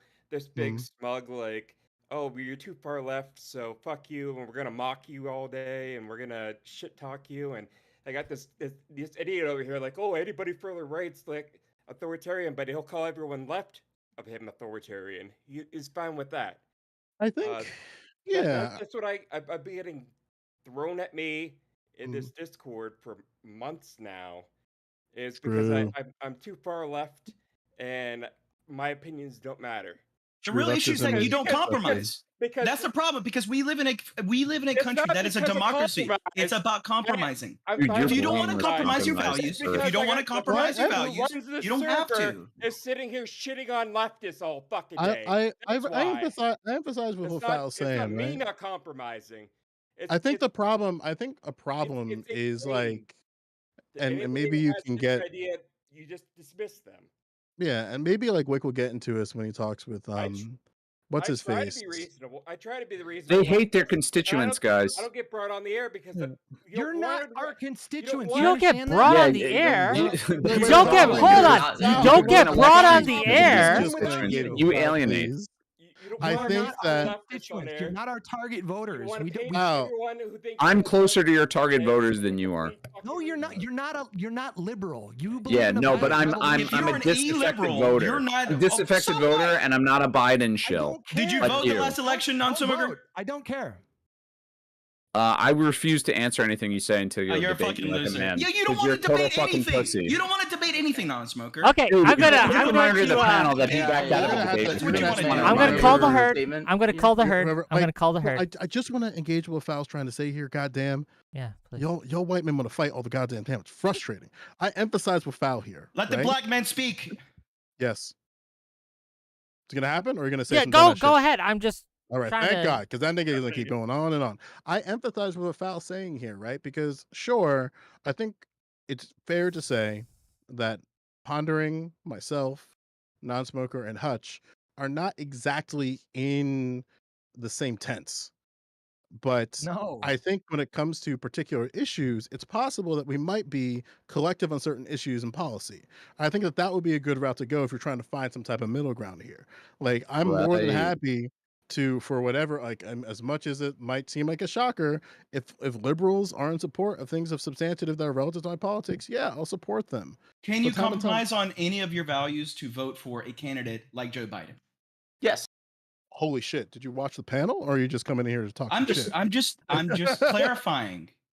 I'm just clarifying. Did you watch the panel, or are you just trying to talk some shit? I'm trying to figure I'm that just out. Because I'm I just literally clarifying. said these things. I literally articulated multiple You know what? things You're a lot of yap. I that- don't even want to. You know what? I articulated multiple my things. mistake even Oh, I trying to forgot, engage your with mic you. is Follow- on. My endpoint. Thank you for my coming mistake. on. This is why you don't let people May I like make- shitters on, fam. Like they ruin conversations. Not infallible. I'm Like, sorry.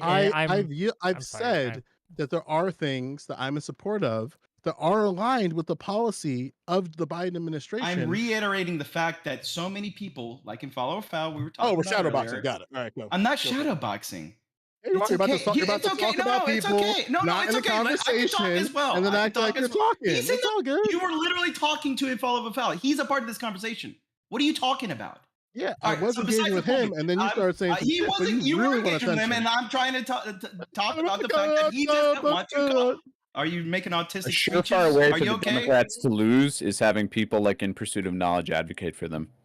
If a say surefire way that, to we're- get rid of people like you is exactly what I want to do. Go. I have no fuck idea what that yourself. sentence means. So- You're an I incoherent don't want you a retard. part. I don't want you a part of the Democratic Okay. Party. Okay. Wick, Don't, may I- don't, may I- Okay. I think it's may weird I- to talk I- that Okay. shit when the Let's get it to Wickles? Josiah. Josiah, what you got? Cool. So, a couple of things. Number one, in pursuit of knowledge, I recognize you. Yeah. You, sir, were in Ohio. And we're both in North Carolina. I would love. I we- love what you're doing. Another You coming to cuck. Jersey? You coming to Jersey this weekend, bitch? Or are you gonna pussy out like What's a in pussy? What's in Jersey? Another Oh, you're cuck. not a TV show. Just You're not a DM TV me, show. Never mind. DM me afterwards. Wick, are you going to Jersey this weekend? Oh, no, I can't. Unfortunately, I God can't damn. make this one. I'm sorry, I So- can't make all of them. Wait, why Disappointing. didn't Joe? Why didn't you go to Ohio? But that's besides the Because point. You I'm won't answer poor. that anyway. Because I'm poor, bro. Oh, I'm poor. I'm poor as well. I can't go to Jersey. Sorry, I can't Pondering, just go ahead. I'm extend sorry. I can't just request off and go on a little streamer vacation and self suck. I'm sorry that Joe had to interrupt. So having established that, I just want to clarify. I do think there are actually some, Hutch and I mean, obviously we were on the same team, relatively speaking, in this conversation, but there's still, I think, some daylight between us two, and certainly between Wick and I.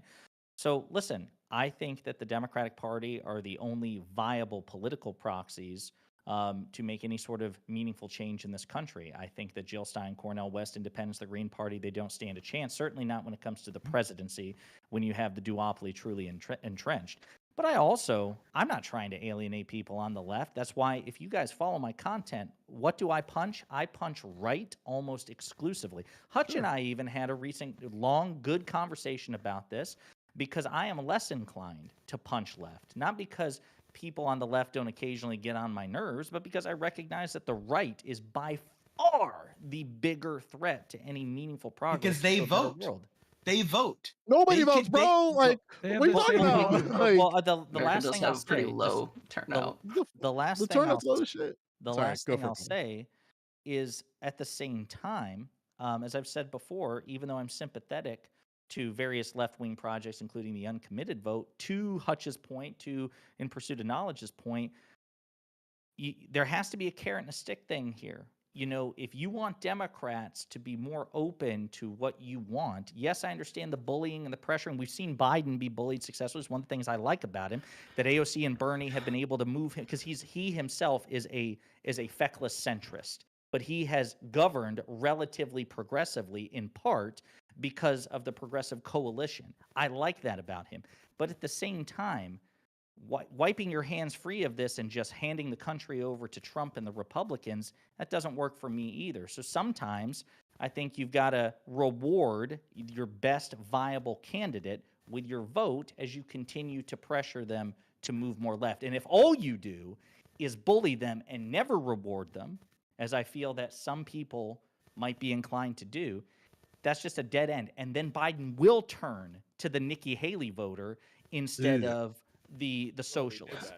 think I'll So do it anyways. So, may I- Pondering, you're the Rhetorically, best but good he cop. won't dangle right-wing policy. He does it rhetorically. They'll cut like a fucking campaign ad where he's saying like, well, Trump doesn't want you, we want you. He's not cutting ads saying like, hey, Nikki Haley voters, if you vote for me, I'm gonna fucking, do tax cuts and shrink the welfare state.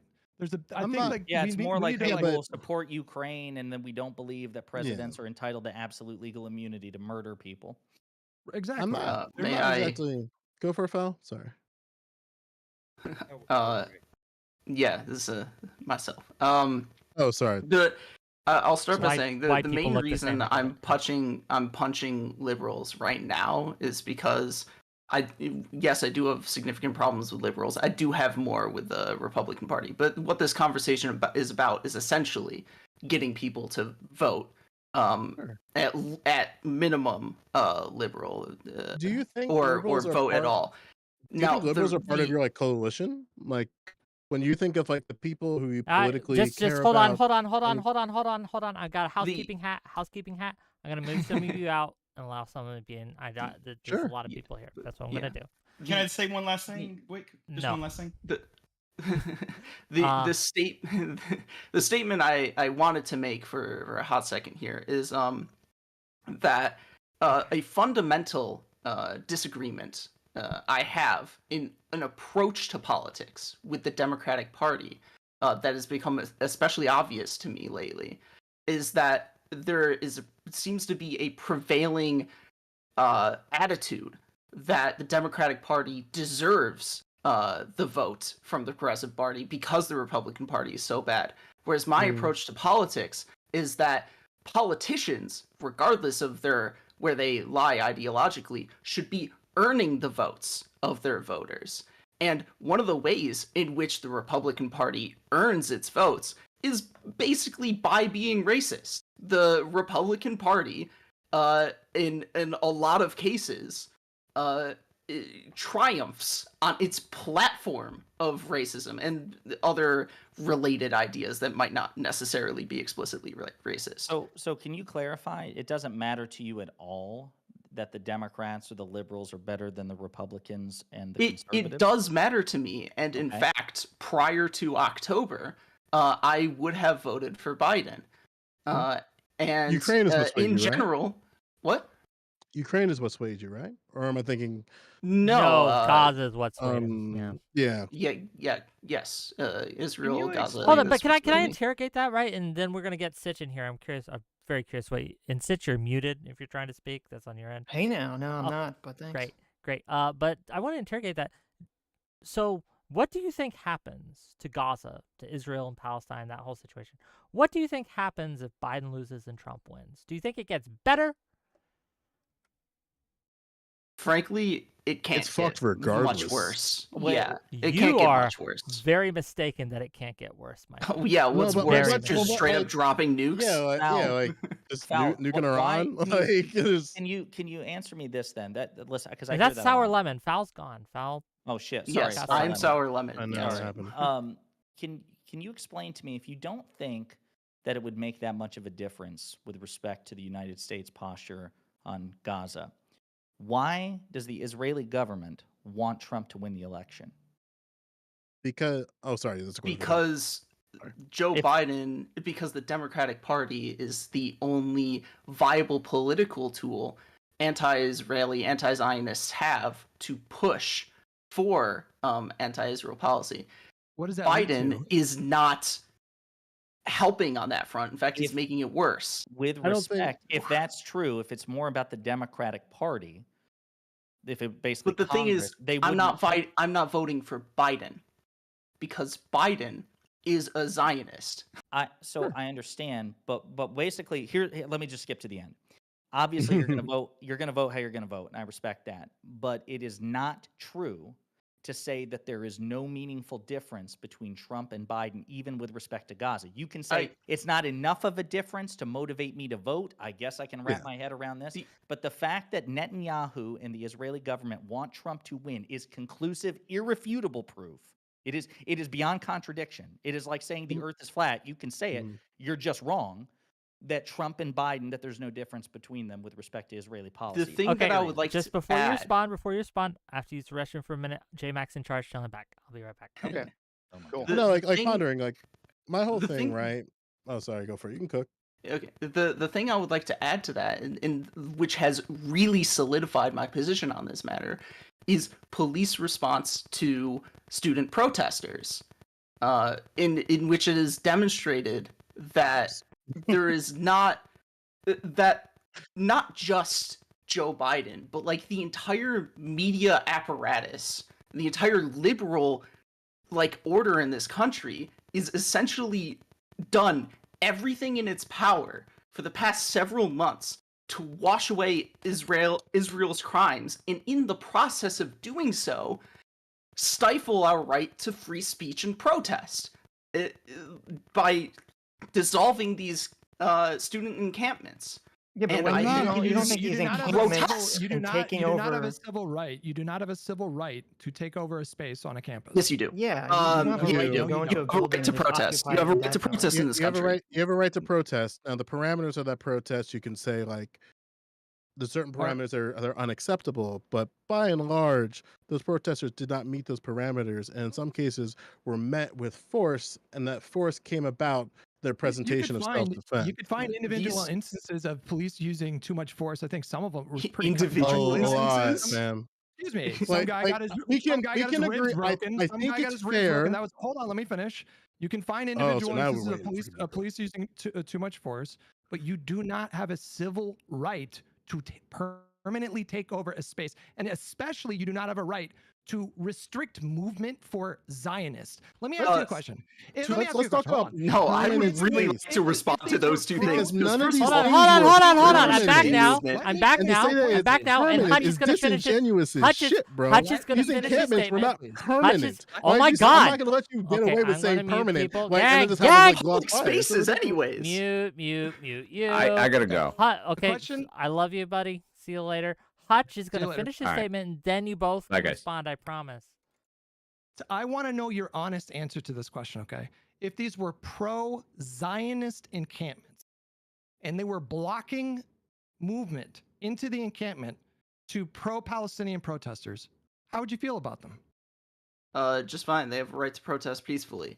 They But have a the right- thing they is, have a right- the Zionist I don't agree. protesters were not They have a acting right to peacefully towards protest, those like, encampments, throwing yeah. fireworks and shit I into do them. not believe Not to you that mention- you would be okay with them restricting movement.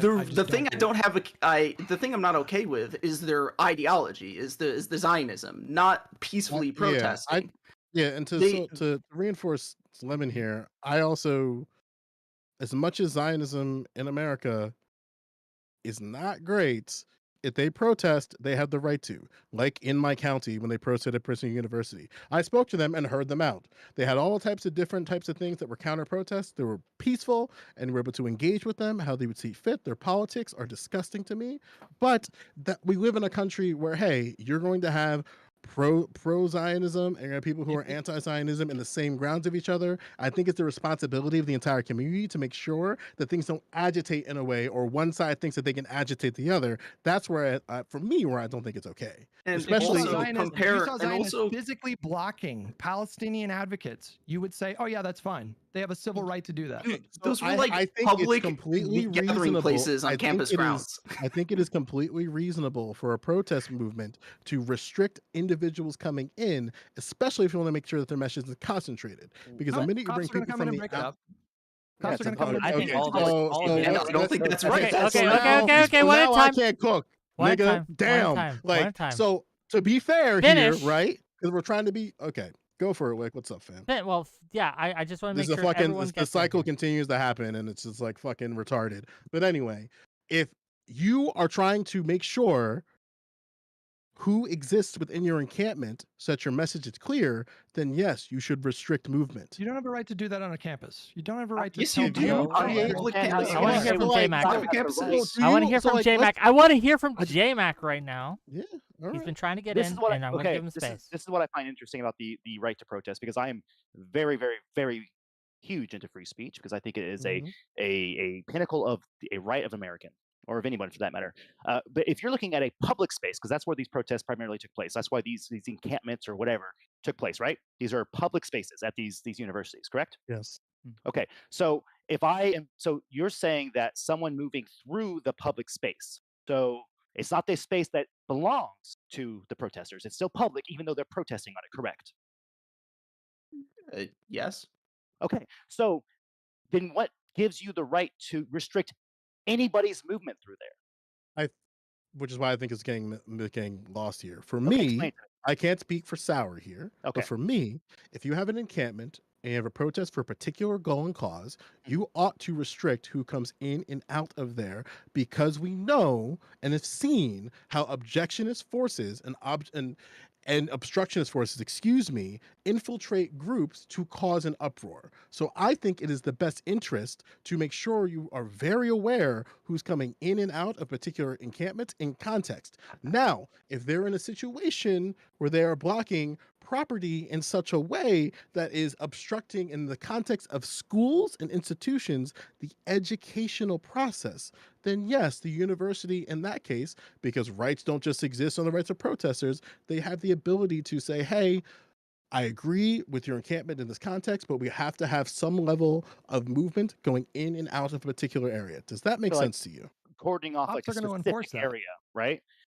They In a were public not they were not impeding with the functions of the school as an educational facility. Okay, People I could understand. walk around and it'd be like an extra 3 to 5 Okay, minutes sorry, of I their understand that, commute I When they to- took understand over that, but Heinz let me- Hall, when they took over Heinz Hall, they weren't obstructing.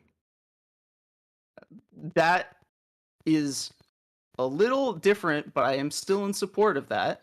Hey, Lemon, And It doesn't would matter, Trump, Hutch. how would Trump It- help it- this? Like, set all this aside, because the whole context of I- this is about how to assign your vote. And my understanding is this tangent started with you saying that this I is am the not reason- interested in lesser evil voting. Like, I get that you're trying to convince me of don't- lesser evil voting, No, but I'm not I- interested in lesser evil voting. like real Well, talk, Sour, let right? Josiah Like, finish, though. Josiah was trying to Yeah. make Well, a it's just point. going to be the same thing again of like, why would I think that Trump might be a better solution? Like, because my lack of a vote for Biden is going to contribute in some capacity And I do want to hear from Trump winning Sitch the at some election. point And in it's this. like, I don't care. think- Perfect. Biden That- has not that- earned my vote. That fair. I think at the very perfectly- least, perfectly think at the- fair. Well, wait a minute, Joe. Let me summarize this. So Yeah. so just so I understand your position, Lemon, you don't care which one is better than the other because Biden hasn't earned your vote. So even if there's a He is- difference between them on the issues which matter most to you, even if there is a difference, it's insufficient.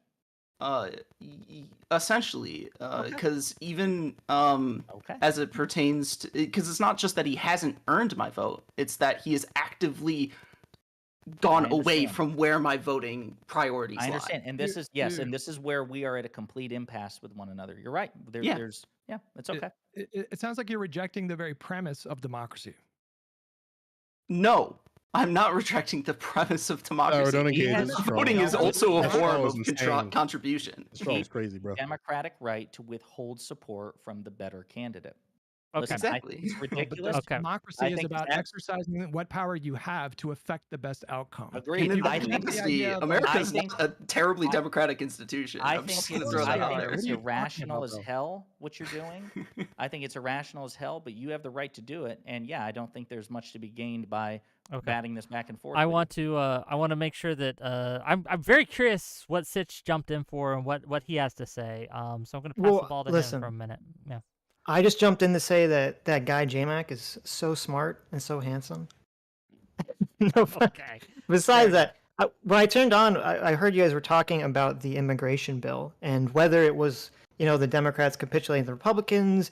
And I was kind of confused by the way you guys were talking about it because it sounded like you were saying that this was basically the Republican dream bill and that the Democrats shouldn't support this immigration bill, which I don't know how you can make the argument that Joe Biden is going to get more votes if he basically just allows the cities to have this massive influx of immigration uncontrollably. Well, first of all, it's not an uncontrolled influx of immigration, regardless of that bill. Second of all, you can't vote unless you're a citizen anyway. So even when immigrants come in, like, you Why can't. is No, I don't it think that's what he voting? meant. He meant that it's going to piss people off. He's Yeah, not- exactly, that right. the It did piss people undocumented off. People will. It did. will Yeah. vote. Yeah. A lot of border states and a lot of border cities. That's like, if it's just because it doesn't affect you, doesn't mean it's affecting millions of people Well, right now. Right. It doesn't need to be That's what based they're gonna in. vote. Well, that's It doesn't need to be based actually in the thing xenophobia either. is We're that talking about people that have legitimate concerns about whether or not the systems in place at the local level can withstand the level of influx, which you can say it's not a Now problem. we're talking about local politics. so this is where You can say that the issue is not a problem, but the border apprehension spiked by 300%, bro. This is not a small amount. So this is That's where not I good. apply a lot of pushback, because yes, there are a lot of people who are concerned about the border. But that's a consequence of the rhetoric and the continuing pushing of nationalism on the part of especially the Republican Party, not a consequence of the actual statistical. Hold on. Let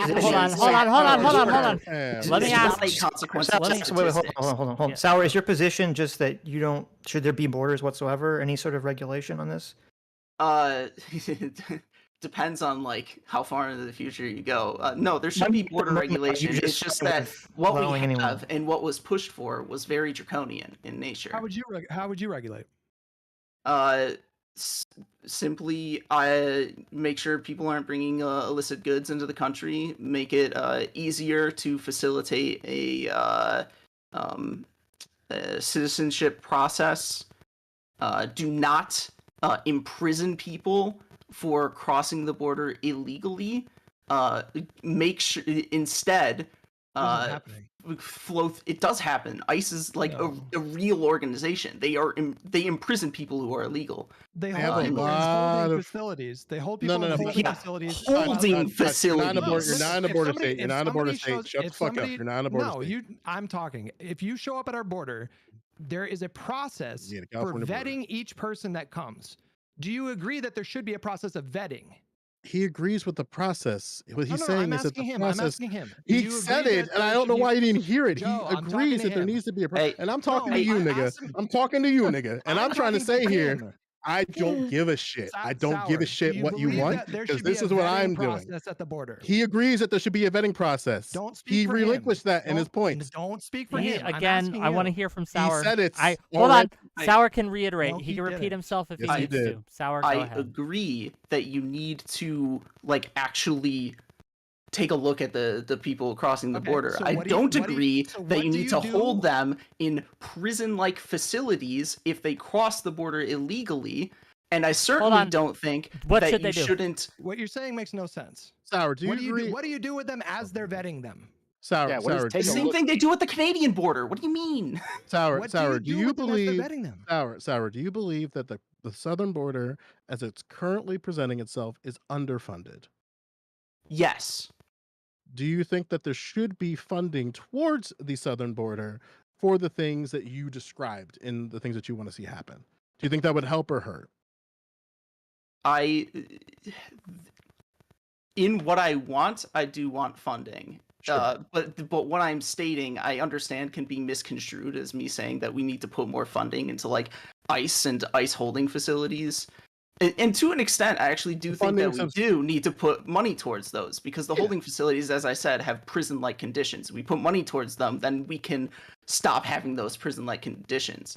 It's just a matter of... Let me interrupt for 1 second. The question, I guess, for both Lemon and for Joe, because I'm not exactly sure where Joe's position here is that while someone is applying for asylum in America, and that's how they end up in these prison-like facilities that you're talking about, what is your position on, like, how should they be treated? So they just give them a phone number and say, please make sure that we can contact you in 10 years when we can get to you, to determine whether you can apply for asylum? Like, what is the process that you're in favor of here? At the very least, you need to have judges substantive to the number of people that you're going to be dealing with at the border. Mm-hmm. Currently, the backlog of that is months, if not years, especially in my state. And I'm not even a fucking border state, nigga. I'm all the way up north. Second of all, I think within that process, there should be some type of immigration bill of rights to make sure that these individuals who are coming to the border, at the very least, are having their civil rights met in a substantive manner. That's something a Democrat could do. These things were in the bill, by the way. Oh, and how are they working with unifying the families that are separated right now?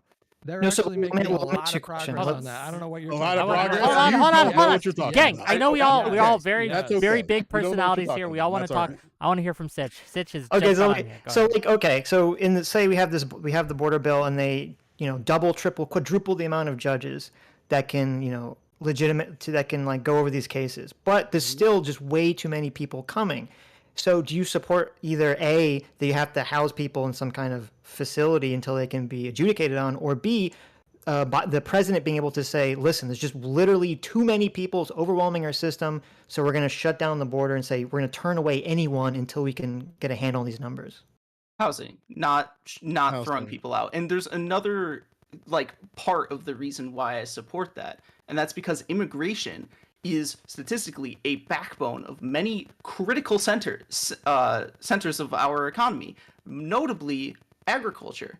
Like 70% Hold on. of Let me like just wait, hold on. 70% of, Sarah, of for 1 second. labor in the agriculture is I'm not against illegal immigrants. immigration. Okay, I'm not against immigration. I'm I totally know, fine with I'm- immigration. Okay, I'm not I'm like against- necessarily making fun of I understand. I'm just saying, like, I'm in favor of immigration. Fine. I'm just against illegal immigration, and I can understand that there should be a process that people come into the country illegally, and it can definitely, I mean, legally, sorry, can come into the country legally, and it can definitely overwhelm the system. And currently, right now, it is overwhelming the system. We basically, have this Hold on. really awful system where people just get lost in the country somewhere, and we can kind of hope we get back to them. And until we give enough funding, if it's even possible to get enough funding to get all these matters adjudicated, I don't see how you can do anything other than say, well, we're going to close the border until we can get things down, get the numbers down. I So want to there's two hold on, aspects to this. hold on. Stop. I want to ask such a question because I'm very curious, right?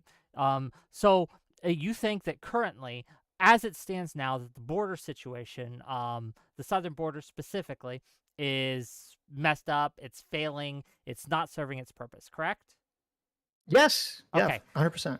What do you think the solution is? You mentioned short of closing it down, right? So you mentioned closing it down. Do you think that that is a realistic solution, that we should close the southern border, accept no new immigrants whatsoever until we can get this under control? Is that what you're advocating for? I think that the bill that was being pushed that Donald Trump ended up getting the Republicans to not vote on was a good bill to say, listen, you can have, I think, what was it, like 3,000 or whatever the number was, 5. Have to be processed. And if it's more than that, then you just have the ability to have on-site people turn away asylum claims without adjudicating them. So you disagree with Trump.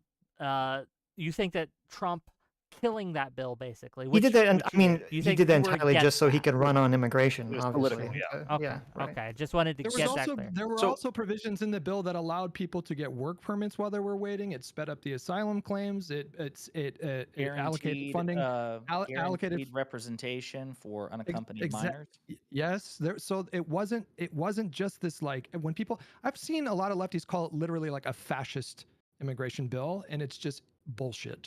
I would encourage anybody who's watching the stream to look into what was actually in that bill. It was a compromise bill that made some Republicans happy, some Democrats happy. The Border Patrol Union endorsed it. They said, we don't think it necessarily goes far enough, but we feel like it addresses a lot of the concerns that we have.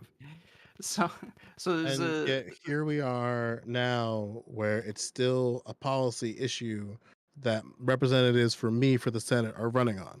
The fact that the separation is still happening, especially in my state, since we had to deal with immigrants not only from Israel, but from Iraq, Afghanistan, and Ukraine, and there's still the family separation problem. What are you talking about? I'm never mind, friend. So Just not gonna the Trump administration kidnapped kids as a means to disincentivize people from coming up to the border. The family unification practices, policies, and procedures are still flawed, and they need to improve. We agree on that. We can move on. The Biden administration set up a task Hutch, force. it's cool. We can move on. You said a moment ago. We can move on. Hold on. If Hutch wants to get it out, let Hutch get it out, and then you can ignore him if you like. That's fine. But I want Hutch to get a chance to get it out. You said a moment ago that the Biden administration was not taking adequate steps to deal with the children that had been separated.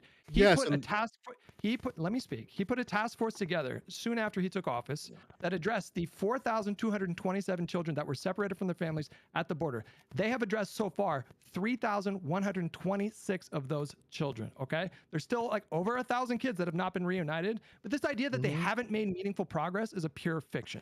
That's not what I said. but that's okay. We can It move So on. is what you said. That's not what I there's said. a I'm saying that's not what I said. You cannot believe me, but you'll just be a dumb fuck. And so respectfully, you'll be a dumb fuck. But that's okay. so We can move Respectfully. on. So, a few Goddamn. things here. First of all, the situation at the southern border has been grossly over-exaggerated. It's not any worse than it was like 20 years ago, say. It's only in recent times that it's been like rhetorically exaggerated to an abhorrent degree, and there's like a rhetorical trick that's been conducted by both the Republican and Democratic Party, where it's like, we need to have it was some of the terminology that Sitch used, but it was something to the effect of like, we need to have some kind of border control policy, but we can't like let unfettered access into the border. And it's like, For illegal immigrants? Do you think we should? yeah, I needed the exact words that I've forgotten to get Well, into it. I mean, I guess I'm confused because, like, wasn't it something around that during COVID when Biden could use the COVID restrictions to turn away people? Didn't he turn away yeah, like almost 2 million people from the Yeah, border? And then the problem is Title that when 42. COVID lockdown went away, he lost those powers, and the system he had in place did not properly control, you know, immigration after that fact. So I don't know what you mean when you say that there's no change. I mean that, like, if the border policies are fucked now, they have been for a long time, and there's Well, truth to they've been that. fucked I mean, I would agree in terms of they've been fucked that like neither party wants to lay down like good rules of how to make this determination, but it's Yes, definitely and fucked more in terms of there's like there economic being a dramatic increase in and people coming across the there's southern border and applying for asylum. and there's economic reasons for that. Illegal immigration is actively desired economically by corporations and institutions because illegal immigrants are cheap labor. That's why they Sure. constitute such large components of certain areas of our economy. Okay. But Republicans like are hyper nationalists, so they want to do away with that, but they still want like the economic benefits of illegal immigrants. Corporations actively import immigrants illegally. So there's like one thing that you can do to disincentivize illegal immigration is punish corporations more heavily for using illegal immigrant labor. And on top of that, you can ensure that all laborers, regardless of their status as citizens or not, receive the minimum wage as dictated by whatever region they are in, however low, inadequate that may be compared to where it should be. Do you think a country has a, because I think the conservative concern here, which, you know, sometimes people like to dance around, is not just the economic concern, but is the cultural concern. So I guess the question that's why I would ask, call right. the Republican Party nationalist. Right, but so the question I'd ask is, do you think a country has the right to say, listen, we feel like we have a specific type of culture or cultural attitude we want to preserve, and therefore we're going to restrict immigration or to maximize assimilation? I do not agree with countries implementing demographic or cultural concerns. So hold on. No, I want to pin on this. Sour lemon. So then you think that the Palestinians should have let all the Israelis in and not try to block them out or fight them. That's basically what you're saying. No, the Israelis were settling on their land and kicking people out. That's entirely different. Is it? What? How? Yes, it is. You don't see illegal immigrants in the United States of America waltzing up to people's houses with assault rifles and kicking them out. Would you be in favor of, like, if there was a massive influx of Israelis into a region that Palestinians live on and they properly buy the land and they just start moving in, thus that they basically outnumber them and able to control the region just through their own voting? You know, just properly buy it. The area, would you be okay? It's also not what happened in the West Bank. Monopoly money style, you know, you go through there, you pass. Someone presumably owns the land at some point, He's right? talking about the Zionist movement that was going on between like 1880 and fucking right up until the Nakba. I mean, there were people were buying land in that area, and there was a massive backlash with the Arab population who was extremely wary of the tens of thousands of Jewish immigrants that were coming over from Europe in the run-up to the World War II. That and happened. he was talking about something different than I thought he was talking about. In that respect, what should happen there is that the whatever governing body in the region, the historic Palestine, I believe it was at the time, should, yes, allow the immigration and incorporate them into the state, as opposed to what happened, which was that the Zionists kicked the Palestinians out and established their own state. Yeah, but There's a little bit of sound like context missing there, but it sounded like you were making the argument that you don't think a country or a people that live in a country have a right to preserve a cultural attitude. So, like, I mean, maybe we could use Japan because it's a little bit less hot than Israel. I To say, think like, you know, doing Japan so. has well, let me just finish. Japan has a very strong idea about like what it means to be Japanese and the kind of cultural attitude they preserve, which is, you know, reasonably substantially different than like an American attitude. And so they wouldn't want like a bunch of Americans moving to Japan and, you know, basically taking it over and, you know, the area and making it more Americanized. Oh, I we're think getting doing weird. so This is gonna be has, funny. as a prerequisite, necessitates fascist policy. Wait, can you say that again? I think doing so necessitates fascist policy. And I don't agree with what Japan does in regards to its immigration either. Okay, so now I'm really any culture can't exist as it like at all unless it has some kind of self-preservation mechanism. What? Otherwise, it doesn't No, self-preserve, right? no. I have a question for you. This might help clarify. How can cultural attitudes replicate themselves if they What are don't the- preserve what are themselves? the American cultural values, if you could clarify out of curiosity, because No, God, don't I do think it. you've been, I think God you've been damn pretty it. reasonable in this, but now I'm thinking to myself, I don't even know what American culture looks like, because Yeah. Americans in San Francisco look very different and Sure. have very different Yeah. values We have from very different Americans in cultures West from state to Virginia. No, you are correct. Right, you're completely correct, obviously. But we can acknowledge, like, obviously Japan is a far more collectivist culture than the hyper individual culture that we generally think of in America. Then what are we Well, saying if right I now? may, Yes and no. if I may answer the question, because there is Wait, an wait. answer to this. American culture is multiculturalism. It is accepting that there are many different cultures that Accepting? exist within. Yes, that there is. Yeah. Again, many Accepting? different. Try to not speak English in America and see how quickly you get ostracized, my friend. Depends where you live, I Well, guess. yeah, because in What? Arizona, if you apply somewhere to work, you probably have to know Spanish because most of our population speaks Spanish. America is nominally how accepting. many countries can you name off the top of your head that do multiculturalism better than America? You can't name one. Every European Zero. country, for the most part. What are you talking Every about? European There is country. monocultures in these European countries. Yeah, Monocultures. there are monocultures in Yeah, the United States of Lord have America, mercy. but as a consequence We of are having the getting- we European are Union, getting cultural so dissemination dumb. across Should- Europe We're has getting been dumb. quite Dumb. effective. Let's get Joe, it. So why as are we we- getting dumb? wait, I as want we to know get- why we're getting dumb. As we get dumb, should countries not even attempt to assimilate into the culture people that move there? If At a all. community, Yeah. let's say somebody comes to America, because let's just stay in America, because y'all like Okay. these countries, and it's weird as shit. They should be able to navigate through the country in a way. I don't even know how to describe this in a way that you would really understand, because it seems like you're hyper nationalist on this, at least in support of assimilation. I think we have to be able to embrace cultures as we find them. But it seems like in the American experiment, you have two options. You either assimilate completely into American culture, or you allow certain parts of your cultural expression to be in the forefront at the expense of others. And if you totally embrace your ethnic culture, whatever that might be, then you're going to be ostracized in ways that might be overt and ways that might be covert. You see this in a lot of communities in the United States of America historically. The Irish and the Germans, they've immigrated. The Italians.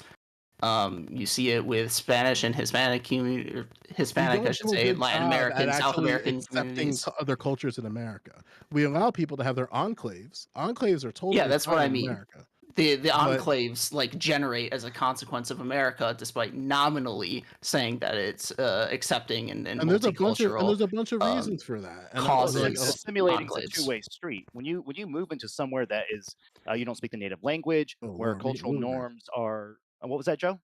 I'm saying we get weird, but I'm ready to see it Okay. cook. I'm wondering where Joe, this goes. let me ask you a very, very weird question then, because Okay. you seem to you have these little comments here and there, and I really want to get to the heart of this. I'm just So- trying to feed the content, friend. 100%. So, are any cultures, whether it's ideologically, and you look at a theocratic culture, you look at some of the cultures in the early 19th century, are there any cultures that you would deem, from your personal ideological perspective, to be better or worse? I don't look at cultures like that. Okay, then how do you look at cultures? I look at cultures as a different modes of beliefs, ideas, and practices as a means of survival in the context they find themselves in. Let me try That's why you this. can have such a unique Black culture in America. There isn't a 100%. unified Black culture. Let me try We this. are not homogenous. Wait, We are wait, no, no, no one is disaggregated. saying. Wait, We no one is are saying- I disaggregated agree. where we find ourselves. No one in. is saying that. Now, right? okay, so I'd love to finish cooking, my friend. So, with that being said, there are different expressions within American culture that would be, in some ways, depending on where you find Black people, too assimilationist for them. This is why, for example, Africans in America will want to disaggregate themselves from Black America. And what that looks like and how they navigate in America is going to be different where you find them based on how they engage with the institutions. Yeah, I My agree. argument is that we should, at the very least, make sure that their rights are preserved and they're able to live their lives with as little resistance as possible. Okay, Obviously, so- there's going to be resistance. So how does a monotheistic culture develop within a country? How does that happen? Don't ask me. I'm not a How would whatever you word you okay. just said. I am not So that. how would you assume a theocratic government Hold on. takes control and maintains that control through its populace? How does that happen? Before we get there, let me try, and then unfortunately, I do have a few things to have to do, so we're gonna have to wrap this up. But Joe, you said you don't judge cultures like that. But if Yeah. you had to move, and you had two options, you have one culture that is American in nature, right? The American culture, right? Whatever you think of that is, and then you have Iran's culture. Which you gonna move to? It's going to be based upon my current conditions. Okay, so as you exist now, would you rather move to America or Iran's culture, right? I'm not an Iranian citizen, so I'm going to probably stay in America. What the fuck are you talking about, bro? What I'm talking about is Think of Mississippi or something like that, Alabama. Yeah, let's stay in America. How about that? Can we just stay in America, please? Wait, no, and not 'cause get you're randomly punting weird hardcore on this about cultural countries we're relativism. saying on it? This isn't weird. You're punting hardcore on this question. Okay, to say that you can't. Do I want to live in judge America cultures- or First of all, Iran? thank you for the I gift probably want to live membership, in America. No, Then I I- can thank you live for the like gift sub to damn. Lithium Why would I want to live in Iran? Clearly, I want to live in America, right? You're running away from JayMac's question, which is how can you even think about culture and the world in general if you can't even say that one culture is superior to another culture in terms of where you want to live? I don't have this like weird white people I- perspective of It's like nothing to do with race superiority whatsoever. of Culture and cultures race are and different. that Very one much so. culture and that one culture is superior to another. I don't adopt that colonial shit. So you have So, a like, completely moral relativist stance. You don't believe there's any don't sort of understand moral humanity. decisions anyone can I make don't about understand anything. humanity apparently. Okay. No. Yeah, guess I first don't. of all, the ideas of racial superiority and cultural superiority are inexorably entangled with each intertwined other. historically. Like Yeah. they're intertwined with each other. Yes, because historically, but- typically, Okay. you had homogenous but- societies, which is not the case, obviously, in America. But Yeah, because second we, of all, we carved out in America, we just Yes. carved out priorities USA, towards white baby. people. And now we have white Whoa, whoa, enclaves all over whoa. America. So it's Second- like whatever. like but okay, also right? most places in the globe don't force you to change your culture. They force you to acclimate to their laws, of course, Yeah. but not to their Just- culture. Like if I go to France, I don't suddenly have to like start going, oh oui, I love a baguette and eating snails or That was whatever crazy. In Western liberal society, French that's stereotypes true. I can use. Yeah. That's not true in non-Western liberal society, though. Most of the culture is ingrained in the laws at a far deeper level. Yeah, laws are downstream of culture in many ways. Yeah, Yeah, especially no. especially They when we're talking about are. theocratic countries. Like, I- exactly, and I just don't thing- understand how you could say that like you're not going to make a determination about what's better between living in a Western liberal society versus a society that say women don't have any rights because it's like a we fundamental refer to other Islamic things Sharia to law. find out what makes good things good. Like we use So different He modes of finally- knowledge. the answer. to come to It's a complete conclusions. He said non-answer. he'd rather live in the United States than Iran, so we can probably. Yeah, Okay, I we do have fundamentally to- disagree I with don't this know why- I framing don't- in the that's first what I'm place like, because hold on, not because only I is it a would- mischaracterization of the gang. region historically, Gang. where you're just ignoring the go. reasons why they evolved in the manner that they do. I'm not a fucking white supremacist. I understand everything about why these things happened. I've read gun strips still. I understand all this shit, okay? That's all fucking irrelevant to the question of whether something is better or not not, or whether you want to live in a place or not, and whether you're a moral relativist or not. This is all like just nonsense. The thing I take issue with is that I am not particularly concerned with saying, you know what, since I live in America, I love the culture of America more than I love the culture of another place. Therefore, you know, I live here. The thing I take issue with is that I lost my train of thought. God damn it. Give me a second, because I do have to go in the next few minutes. I have one last thing to say, but Hutch wanted to say, did you want to just continue on your channel or something? We could do that. Well, I mean, you could leave the. Are you going to leave the Discord open? Yeah, you guys can talk. Yeah, that's fine. Yeah. Okay. I don't mind. But before I go and end the show, first of all, thank you for the gift subs, Lucy, $11, and thank you, Lefty Waddy Kai, and Parallax for the Twitch subs and things like that. Gang, we got some great shows coming up. Don't forget, tomorrow, 7 p.m. Eastern, we have No Opinion versus Rob Knorr on the Biden presidency. You think this is heated? Let's wait till you see tomorrow. But before I go, let me just. And JayMac, thank you for the 20 gifted memberships. You're too generous. But let me just elucidate, or let me just give you my opinion on this and why I think it's. I agree with Sitch here. I think you're punting.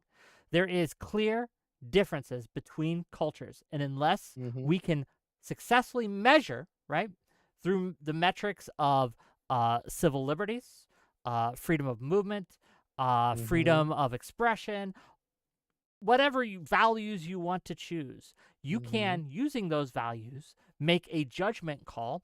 This culture is better than this culture. And I will grant you that there are some things that other cultures than the liberal Western culture do that are better. But I think when it comes to overall, I think that Western liberal values are superior, will be superior, and will always be superior. So that's all I got to say with that. I love you all. I love you all. You guys can keep arguing. I'm gonna rate out to I don't know. Take her easy. The thing that I take issue with is that just because I love America and I live here doesn't mean I can't criticize the culture of America. Like I reserve the right to criticize the problems with America, and maybe I use some comparisons to other regions that do things worse or more oppressively. But I'm still going to criticize the things that America does wrong, culturally and lawfully. Nobody said you can't. But like the issue I take with